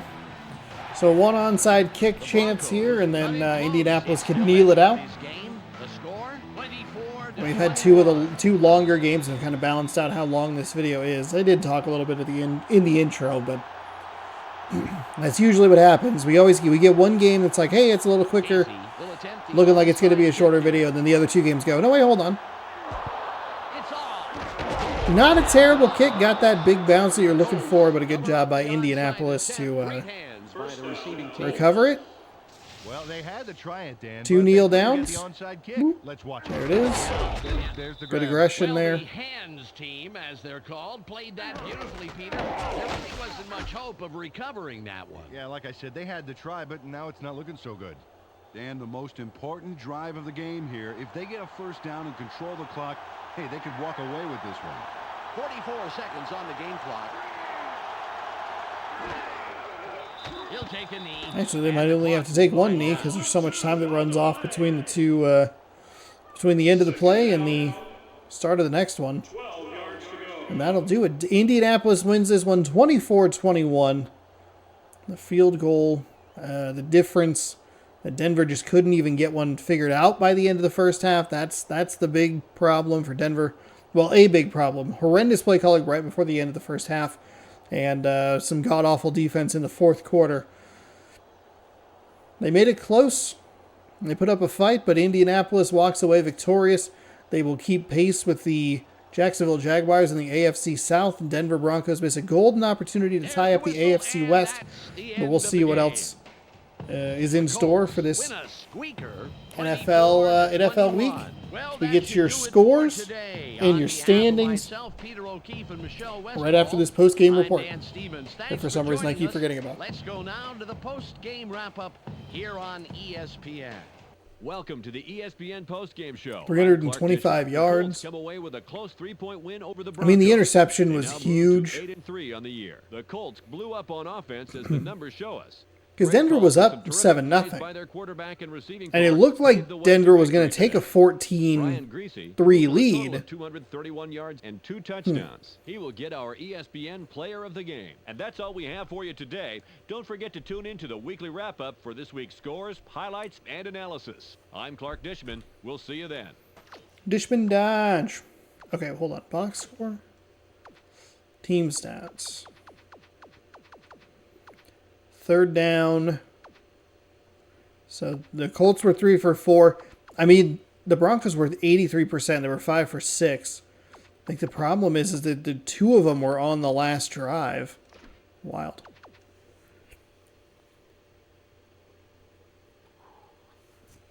Okay.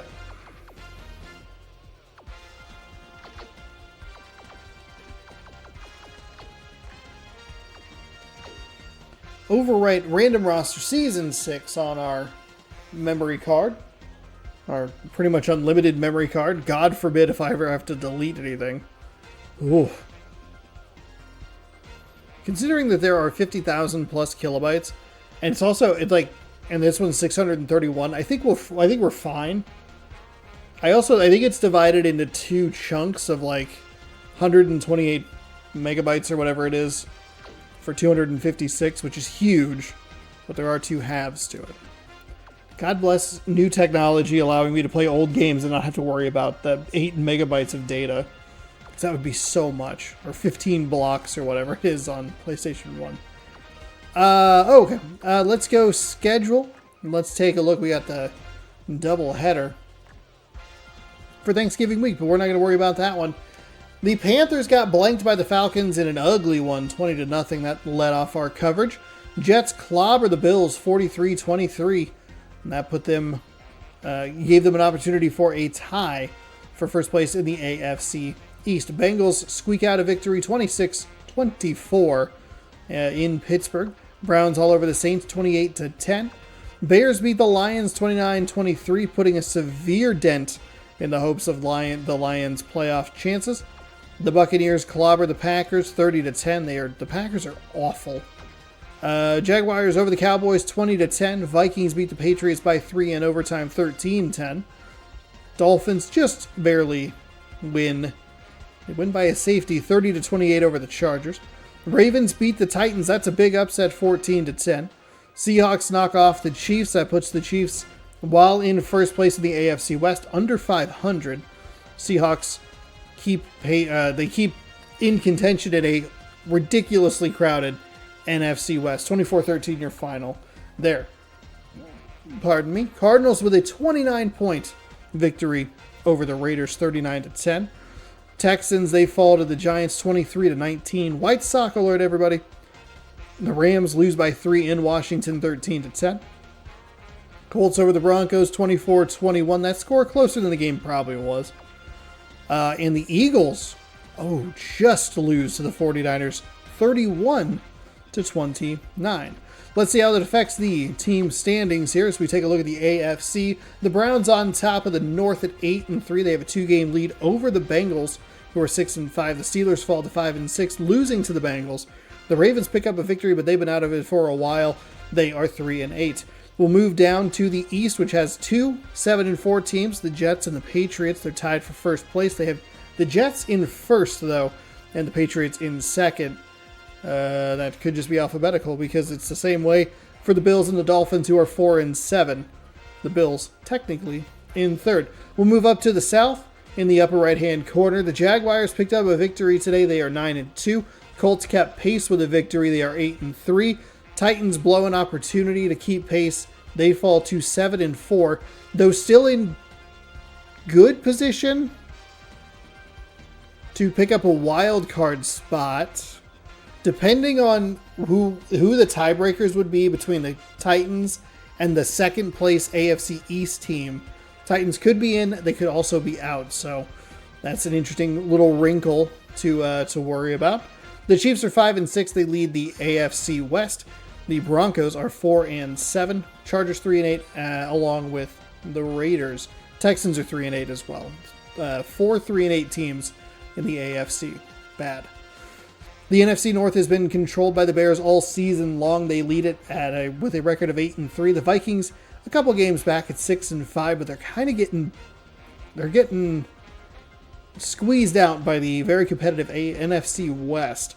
The Lions are 5-6. They lost today. The Packers an abysmal 3-8. Moving down to the East, the Giants lead at 7-4. Washington's 2 games back at 5-6. Cowboys and Eagles both bad at 3-8. God, more 3-8 teams. Another 3 3-8 teams. What is that? 7 teams have 3 wins? Ugh. And if you throw the Saints in there, God. Ugh. Speaking of the Saints in their division, the Falcons lead at 8-3. It was a big opportunity for the Panthers, but they came up well short. They are tied with the Buccaneers for second at 5-6. Falcons might be able to wrap up a division title next week, or at least a share of it. Saints are 2-9. Saints, Packers, Ravens specifically, Texans, Chargers, Raiders. Those teams have been out of it for a while, which is unfortunate. The NFC West is an absolute cluster. The 49ers and Cardinals lead at 8-3. The Rams and Seahawks just behind at 7-4. It's a big win for the Seahawks. Bad loss for the Rams. They slip and fall to 3rd place. If the playoffs were to start right now, you would have the Giants, the Bears, the Falcons, the 49ers, Cardinals, and depending on the tiebreakers, the Rams or the Seahawks. So a team like the Vikings would get bumped out due to a competitive NFC West. But the season isn't over yet. I think we have Seahawks 49ers next week. That's going to be a huge game. Both teams won today. So that's an opportunity for the Seahawks to even the records at 8-4. We'll see what happens around the rest of the division. Yeah. God, so the Chiefs would be the 4 seed, which would mean that the Colts would have to travel to Kansas City. Man, that sucks. But that does it here for our coverage. Week number 13 has Cardinals taking on the Chiefs, the Falcons, and the Vikings. Ravens are bad. Ugh, no. Titans, Giants. Seahawks 49ers is good. And hopefully there's one more good game in there somewhere. Jaguars, maybe Jaguars, Steelers. I don't know. We'll find one. Maybe the Patriots and the Lions. I don't know. Anyway, if you'd like to see what we play next week, be sure to scroll down, subscribe, ring the bell. You'll be notified when I post new videos. Random rosters every single Tuesday right here on the channel. Hit the subscribe button right there, by the way. You can watch more random rosters right here. You can fill out a March Mascot Madness bracket up here. Your time is running out. Fill it out now. It ends Thursday, the 29th at 6 p.m. Pacific time. So fill it out while you can. Check out the hype stream or the hype video tomorrow. First 4 hype video. And we will see you next week. Good sports, good night.